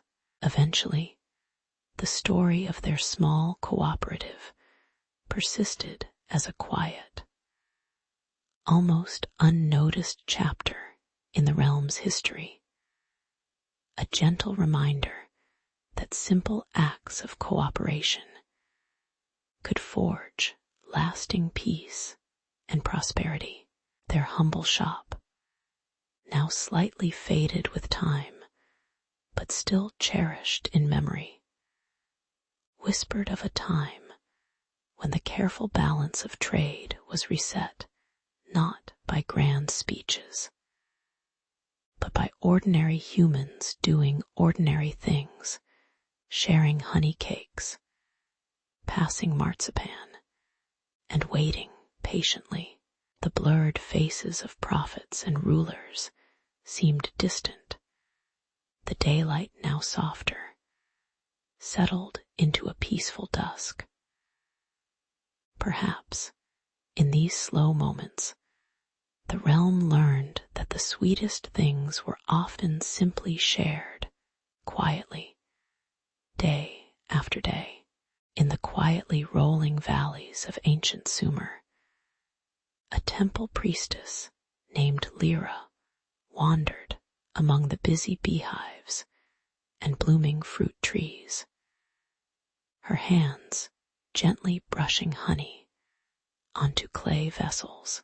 It was here, amid the gentle hum of daily life, that she noticed the honey fermenting slightly, a soft bubbling within the jar that seemed more accidental than intentional.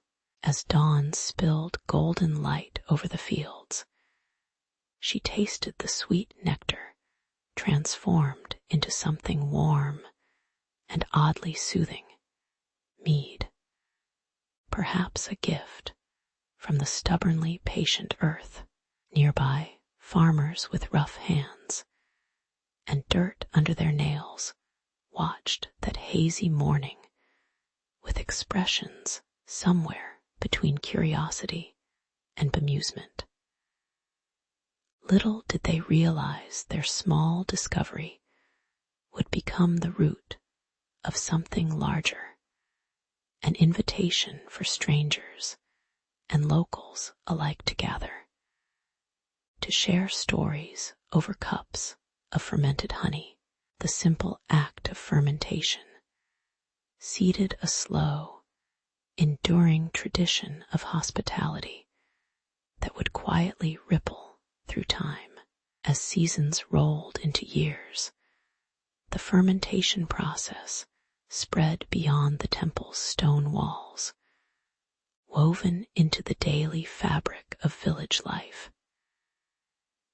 Men with calloused fingers experimented with barley, pressing, milling, and boiling, their breath fogging in the cool air as they watched the water turn cloudy and fragrant. Soon, the aroma of bread and ale mingled in open courtyards, where early taverns and communal kitchens became places of quiet conversation and shared laughter. These drinks, hearty and unpretentious, became symbols of belonging, simple rewards for the labor of planting and harvesting. But behind their humble guise was a quiet tension, a slow realization that from these fermented grains, people found a strange comfort, a fleeting escape from the ordinary. Yet amid these simple pleasures, no one quite understood that what began as a small accident, the bubbling honey, would lead to a cultural staple, woven into every festivity. Over time, the irony of the situation sharpened slightly. The very drinks that fostered community also hinted at human imperfectibility. Brewers, who sat beside flickering hearths, discovered that a missed watch or a forgotten jar could transform the sweet nectar into something more potent, sometimes too strong, sometimes sour, always unpredictable. Travelers and merchants, passing through with their weary caravans, chuckled at how the early taverns had evolved into places of unpredictable spirits and stories spun from trembling cups. It was a kind of unplanned chaos, a reminder that human hands, no matter how steady, could never fully tame the wild fermentation of their creations. Still, these inconsistent drinks became symbols of welcome, friendly flawed and honest in their imperfections. As the years stretched on, the calm returned, and the accidental bruise simply became a part of the quiet rhythm of village life. By the time ancient Sumer's dawn was distant, the fermented drinks had settled into their new role, a humble part of everyday life. The aroma of bread, the taste of ale, and the gentle clink of cups became the soundtrack of the small communities drifting through the hours. Wary travelers, now more accustomed to the slow pace of life, appreciated the simple act of breaking bread and passing around a shared drink. These moments, touched with irony and patience, helped craft a slow, steady narrative of human connection. Behind the scenes, the people's faces remained shadowed or blurred, their expressions calm and unassuming, as they sat silent in the glow of dusk. The accidental magic of fermented honey and barley had quietly influenced a culture rooted in moderation, humor, and the quiet acknowledgement of human imperfection. It was, perhaps, enough that they had created something that lasted, almost unnoticed, an enduring reminder of the small joys woven into the fabric of daily life. Looking back across the centuries, it's easy to see that these ancient drinks were more than just food or beverage. They were humble symbols of human resilience and community. The quiet gestures of sharing a flatbread or a mug of ale carried with them unsaid stories of travel, labor, and quiet humor. Human hands, often rough and imperfect, continued to produce drinks that ranged from the sweetly accidental to the intentionally crafted, all in pursuit of warmth and companionship. Today, those slow, fermented traditions are now faint echoes in fast food culture, where hurried sandwiches and convenience drinks still tip their hats to that long, slow history. Perhaps the most human truth is that, amid all the irony and imperfection, we still gather around small fires or tiny tables, trying, most of all, to quietly connect, and in our own imperfect way, find a kind of peace. Long ago, during quiet days along ancient trade routes, merchants like Cavey carried vessels filled with mead and ale, their contents shimmering softly in the twilight. The roads stretched endlessly, carrying the dull hum of footsteps and the occasional clink of pottery, as travelers paused at small stalls to rest and refresh. It was a time when the simple act of sharing a drink was a quiet gesture of connection, often accompanied by the faint aroma of spices and roasted meats. Cavey noticed that his fermented goods, stored in rustic barrels, seemed to gain a small companionship with the bustling, street-side crowds. The world felt unhurried, yet slowly shifting, as these portable drinks quietly crossed borders and boundaries, carrying with them small moments of joy. It was, perhaps, an ordinary beginning, but one that hinted at something subtle, a future of fast service, wrapped in ever-present bottles. As these trade routes wove deeper into unfamiliar lands, Cavi found himself pondering how these drinks could fit into the hurried pace of travelers passing through. Tensions arose when merchants realized that a quick, portable refreshment might be more appealing than the traditional slow-sipped styles. The ale, once quietly sipped beside fires, was now poured into cups for hurried exchange, and the mead was flavored more boldly, sometimes infused with local spices that heightened anticipation. Amidst bustling markets and hurried bargaining, Cavi watched the small, crowded stalls offering skewered meats, their smoky scent mingling with the crisp fizz of ale and the sweetness of mead. Slowly, an irony settled in. Their simple drinks had become catalysts for fleeting, chaotic moments of pleasure amidst the exhaustion.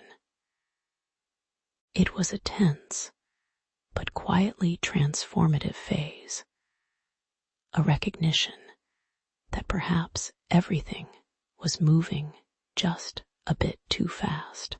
In time, Cavi chuckled softly, observing how his once serene trade had become entangled in a growing rush, all under the guise of convenience. The street vendors now hurriedly handed steaming skewers with a goblet of ale or a sip of mead, though the sounds of hurried footsteps and clattering dishes blurred the scene like a shadow in the background. People seemed to drink and eat with a sort of distracted cheer, their faces blurred by the bright, fleeting light of market stalls. Some prophets, covered in shadow and unreadable, whispered in vague corners about balance and moderation, but their faces remained unseen, as if just out of reach. Ironically, the fermented drinks that once facilitated slow companionship now fueled the frenzied rate of passing faces.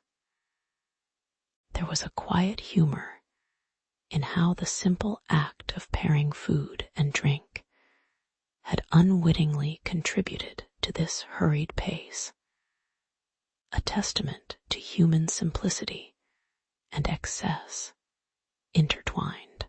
Years passed, and Cavi grew accustomed to the rhythm of the busy streets, where ale and mead appeared more as essentials than luxuries, almost part of the tapestry. The drunken laughter and clinking jars seemed to hum softly in the background, a gentle reminder of the humble beginnings of this portable indulgence. Travelers any more rarely paused long enough to savor their drinks or meat. Instead, they moved on, carried by the unyielding tide of commerce and necessity. Quietly, Cavi reflected on how these humble fermented beverages had woven themselves into daily routines, shaping the fleeting moments between journeys. The spices, the frothy foam, the warm glow of firelight, they all became signs of a slow, unceasing flow of life that was neither hurried nor still. Through the soft passage of time, the story of ferment and fast food culture settled quietly into the background, an unremarkable but enduring thread in the fabric of human movement. In the end, Cavey thought about how the bubbling trade roots had led the simple to become the complex, how a modest drink could spark a culture of fleeting indulgence on the move. The ale and mead, once crafted with care and patience, now skittered across borders in plastic cups or paper cups, barely touched before being abandoned in haste. The street vendors, relaxed in their worn clothes, continued to serve their skewered meats and drinks with gentle, almost tired smiles, aware yet unbothered by the irony they were part of. Looking back, he saw how these modest traditions had quietly shaped more than just meals. They had subtly influenced the pace of life itself, turning slow moments into rapid exchanges. As shadows lengthened and the markets grew quieter, he felt the slow, steady pulse of history, humbling and quietly amused by human imperfection. It was, after all, just another quiet chapter in the slow unfolding of human culture, wrapped in the comforting hum of bubbling trade. In the quiet corners of Tyra's bustling port, tavern owners began to notice that their patrons appreciated not just the warmth of a mug, but also the quickness of service. Perhaps it was the hurried tradesmen or the restless sailors, but the idea of pairing fermented delicacies with fast bites took gentle root. Mead glazed pork slabs and ale battered fish emerged from simple kitchens, their flavors mellow and familiar, offering a fleeting moment of comfort amid the noise of ships and bustling markets. There was a modest pride in crafting these quick meals, as if even the hurried could partake in a slow, fermented tradition. Still, beneath the surface, a quiet question hung: could quickness and tradition truly coexist in the same bite? And so, the quiet city watched and waited, as small tavern signs glowed softly in the early evening. Soon, the sight of these new offerings stirred a flicker of competition among tavern keepers. Doors opened earlier, kitchens buzzed with uncertain energy, and the scent of brewing and frying mixed in the humid air. Rival stalls began to seek an edge, their cooks experimenting with thicker glaze layers, crisper fryings, and faster service protocols.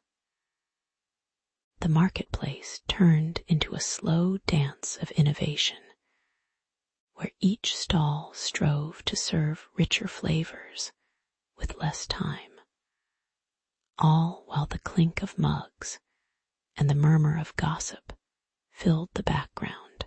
It was a mild arms race, nothing loud, just the gentle sharpening of craft. As the hours waned, the city's small culinary revolution seemed to hum along on the steady, unspoken hope that perhaps history's routine could be hurried yet again.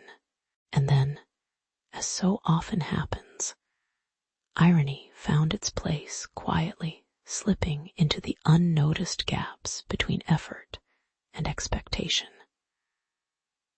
A rival guild, unseen and shadowed by a half-blind alley, introduced a secret sourdough-based bun, whispering it into the ears of a few favored bakers.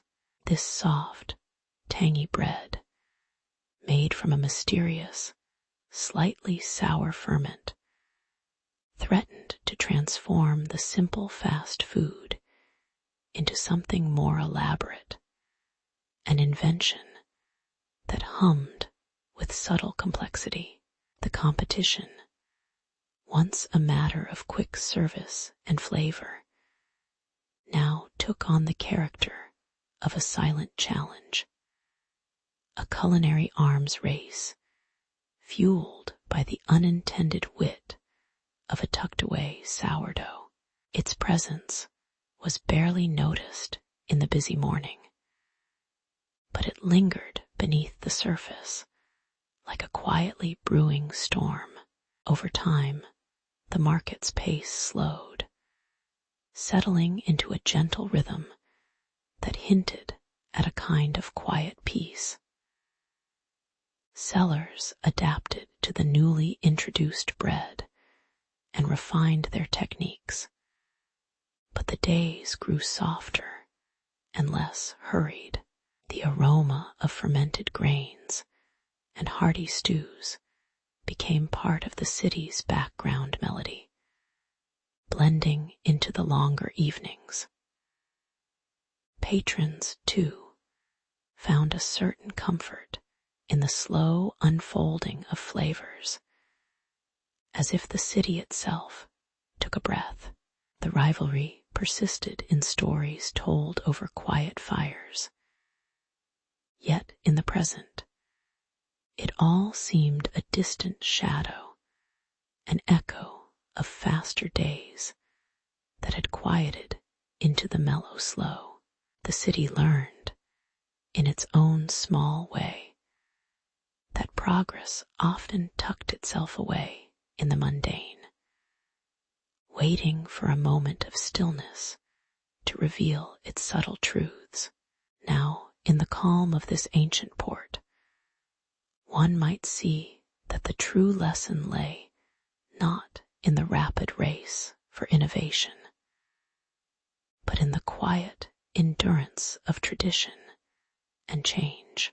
The meads and ales continued to nourish both the body and the lore, whispering relaxed stories of days when human effort was modest and flavored by patience. As the sun dips behind the old warehouses, soft shadows stretch across worn wooden tables, and there is a gentle acknowledgement that history, like fermented drinks, takes its time to mature. These small stories remind us that progress, after all, is often a slow fermentation, an ongoing, imperfect process that hums quietly beneath even the busiest moments. In the gentle glow of early evening, the old tavern buzzed softly with the quiet clinking of glasses, and the faint, warm scent of malt and honey, remnants of long past ritual and tradition. Master brewers, their faces blurred by age and shadow, gathered in huddled whispers, worried about the new tide of quick, hurried foods infiltrating sacred recipes.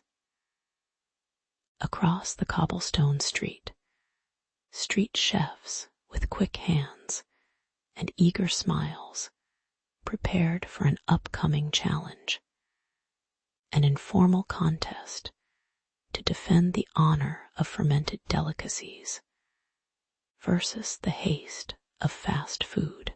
The mood was one of cautious camaraderie, tinged with a simple, unspoken acknowledgement of change. Still, beneath it all, there was a shared sense that these days nothing remained purely sacred or profane. Only human effort softly drifting through time. As the contest day arrived, tense performance filled the air like a slow-building hum. The master brewers shook their heads as the street chefs rapidly assembled fried dishes. Bottles of lager and ale stacked nearby, while the aroma of brewing yeast mixed with the sizzle of frying oil. Accusations fluttered between the groups, half-whispered claims that sacred brews were being watered down, diluted for profit, eyes narrowing behind the faint blur of clouded glasses. The crowd watched in mild amusement and quiet anticipation as each participant prepared their offerings. The clash of styles unfolding against a backdrop of weathered voices, and the hurried patter of feet on stone.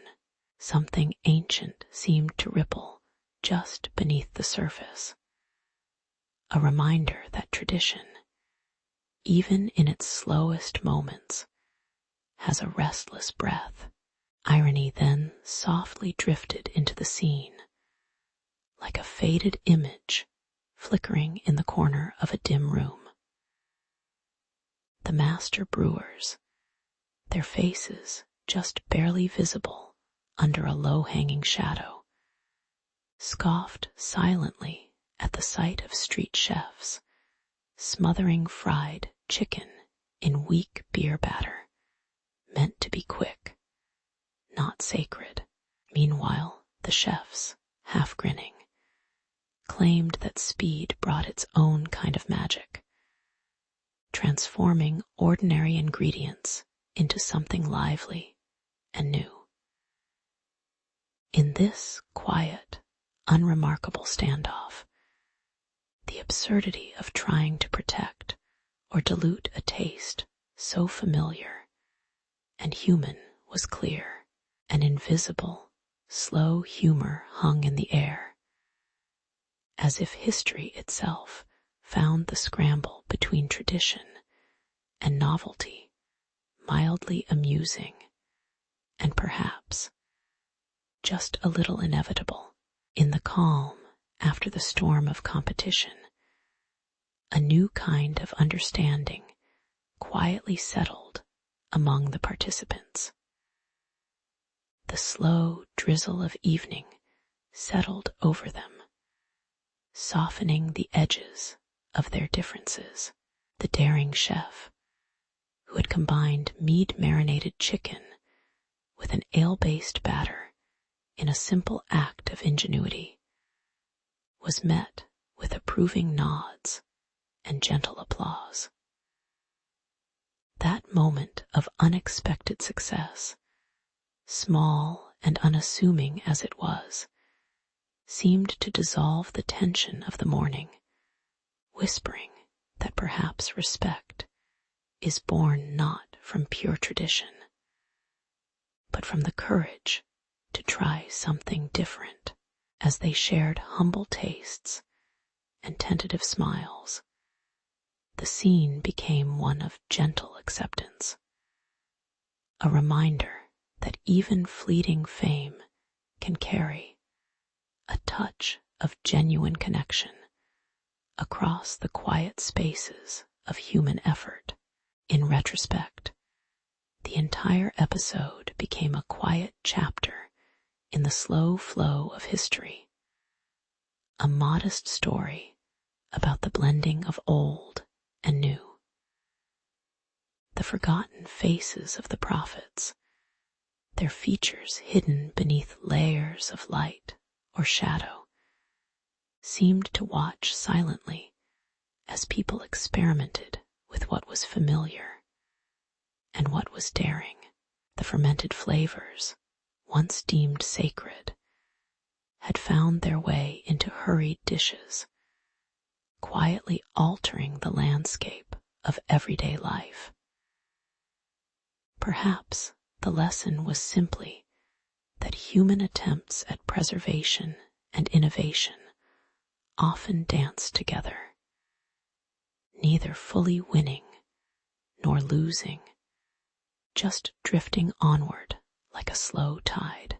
In the end, it all settled into a calm, unremarkable rhythm, leaving behind a faint, amused hum of memory, gently reminding us of our perpetual, imperfect search for meaning in fleeting moments long ago, in quiet villages where the hum of daily life persisted. Fermented beverages like mead and ale had long been woven into the fabric of human routine. They were simple pleasures, sturdy bottles passed hand to hand, warm fires flickering as stories drifted into the night. This gentle tradition seemed almost timeless, a quiet testament to human patience and the subtle art of fermentation that required days, sometimes weeks. As generations continued, fermented drinks remained more than mere sustenance.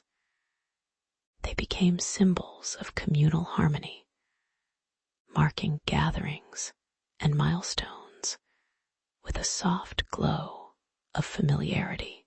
Yet amidst this calm, an unspoken shift was quietly fermenting itself, waiting to reshape the culinary landscape forever.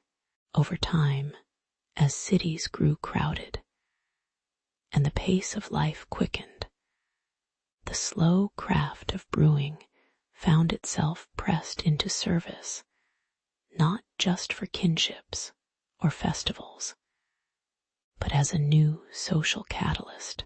Innovators, always seeking to adapt, began pairing mead and ale with quick bites, unsafe hybrids of tradition and modern convenience.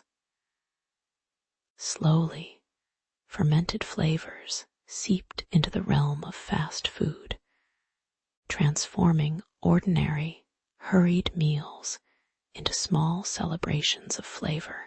Honey-glazed wings infused with mead became commonplace, and ale sauces muted the sharp edges of modern fare. This ironic evolution made one wonder if humanity's desire for speed was subtly flavored by the very drinks that once demanded patience. Whatever the cause, the quiet fermentation had begun to ferment a new kind of feast. By now, the familiar scene had become oddly humorous. Fast food chains, with their neon signs, proudly offering ale-infused fries or mead-glazed tenders. The irony of ancient drink blending seamlessly into a hurried, plastic world. The humans seemed indifferent, perhaps unaware that their simple obsession with convenience was now rooted in centuries-old traditions, subtly reborn in cardboard boxes and paper wrappers. Behind the scenes, fermenting barrels and brewing pots gave way to mass production lines. Yet the spirit persisted in lingering tastes and whispered histories. In this strange mix of the old and new, the human tendency to repackage what's familiar appeared both inevitable and quietly amusing. As dinner amid neon lights gently leaned into the slow rhythms of yesterday's craft. And so, in a calmer moment, some humans paused to observe the curious marriage of ancient fermentation and modern fast food. They sat at counters, tasting sauces with a faint, fermented tang, watching the world spin a little faster as their drinks remained rooted in quiet tradition. The light from the street outside softened, mingling with the warm glow of the restaurant's interior, as the stories of fermentation continued to ripple through time, albeit quietly, with a subdued sense of humor. The paradox of rushing while sipping drinks steeped in patience became almost poetic, a reminder that small, meaningful rituals persisted in the most mundane corners of daily life. It was as if history itself, in its slow, enduring way, was tickled by the absurdity of it all. Decades later, Lyra's descendants turned this gentle irony into a humble tribute. They opened the first Brewbite Tavern, where the ancient art of fermentation sat side by side with modern fast food comforts. The tavern's wooden beams seemed to hold stories as old as the drinks they served. Yet its atmosphere was calm, an acknowledgement of how centuries of patience could inspire fleeting moments of joy. Here, patrons might dip their fries into ale-infused sauces or share a mead-glazed platter, unaware that their simple act was a quiet continuation of history's slow, contemplative dance. In this modest space, the long journey from brewing barrels to napkin-wrapped bites was embraced as a kind of human memory, imperfect, humorous, and quietly enduring in the softly lit evening light.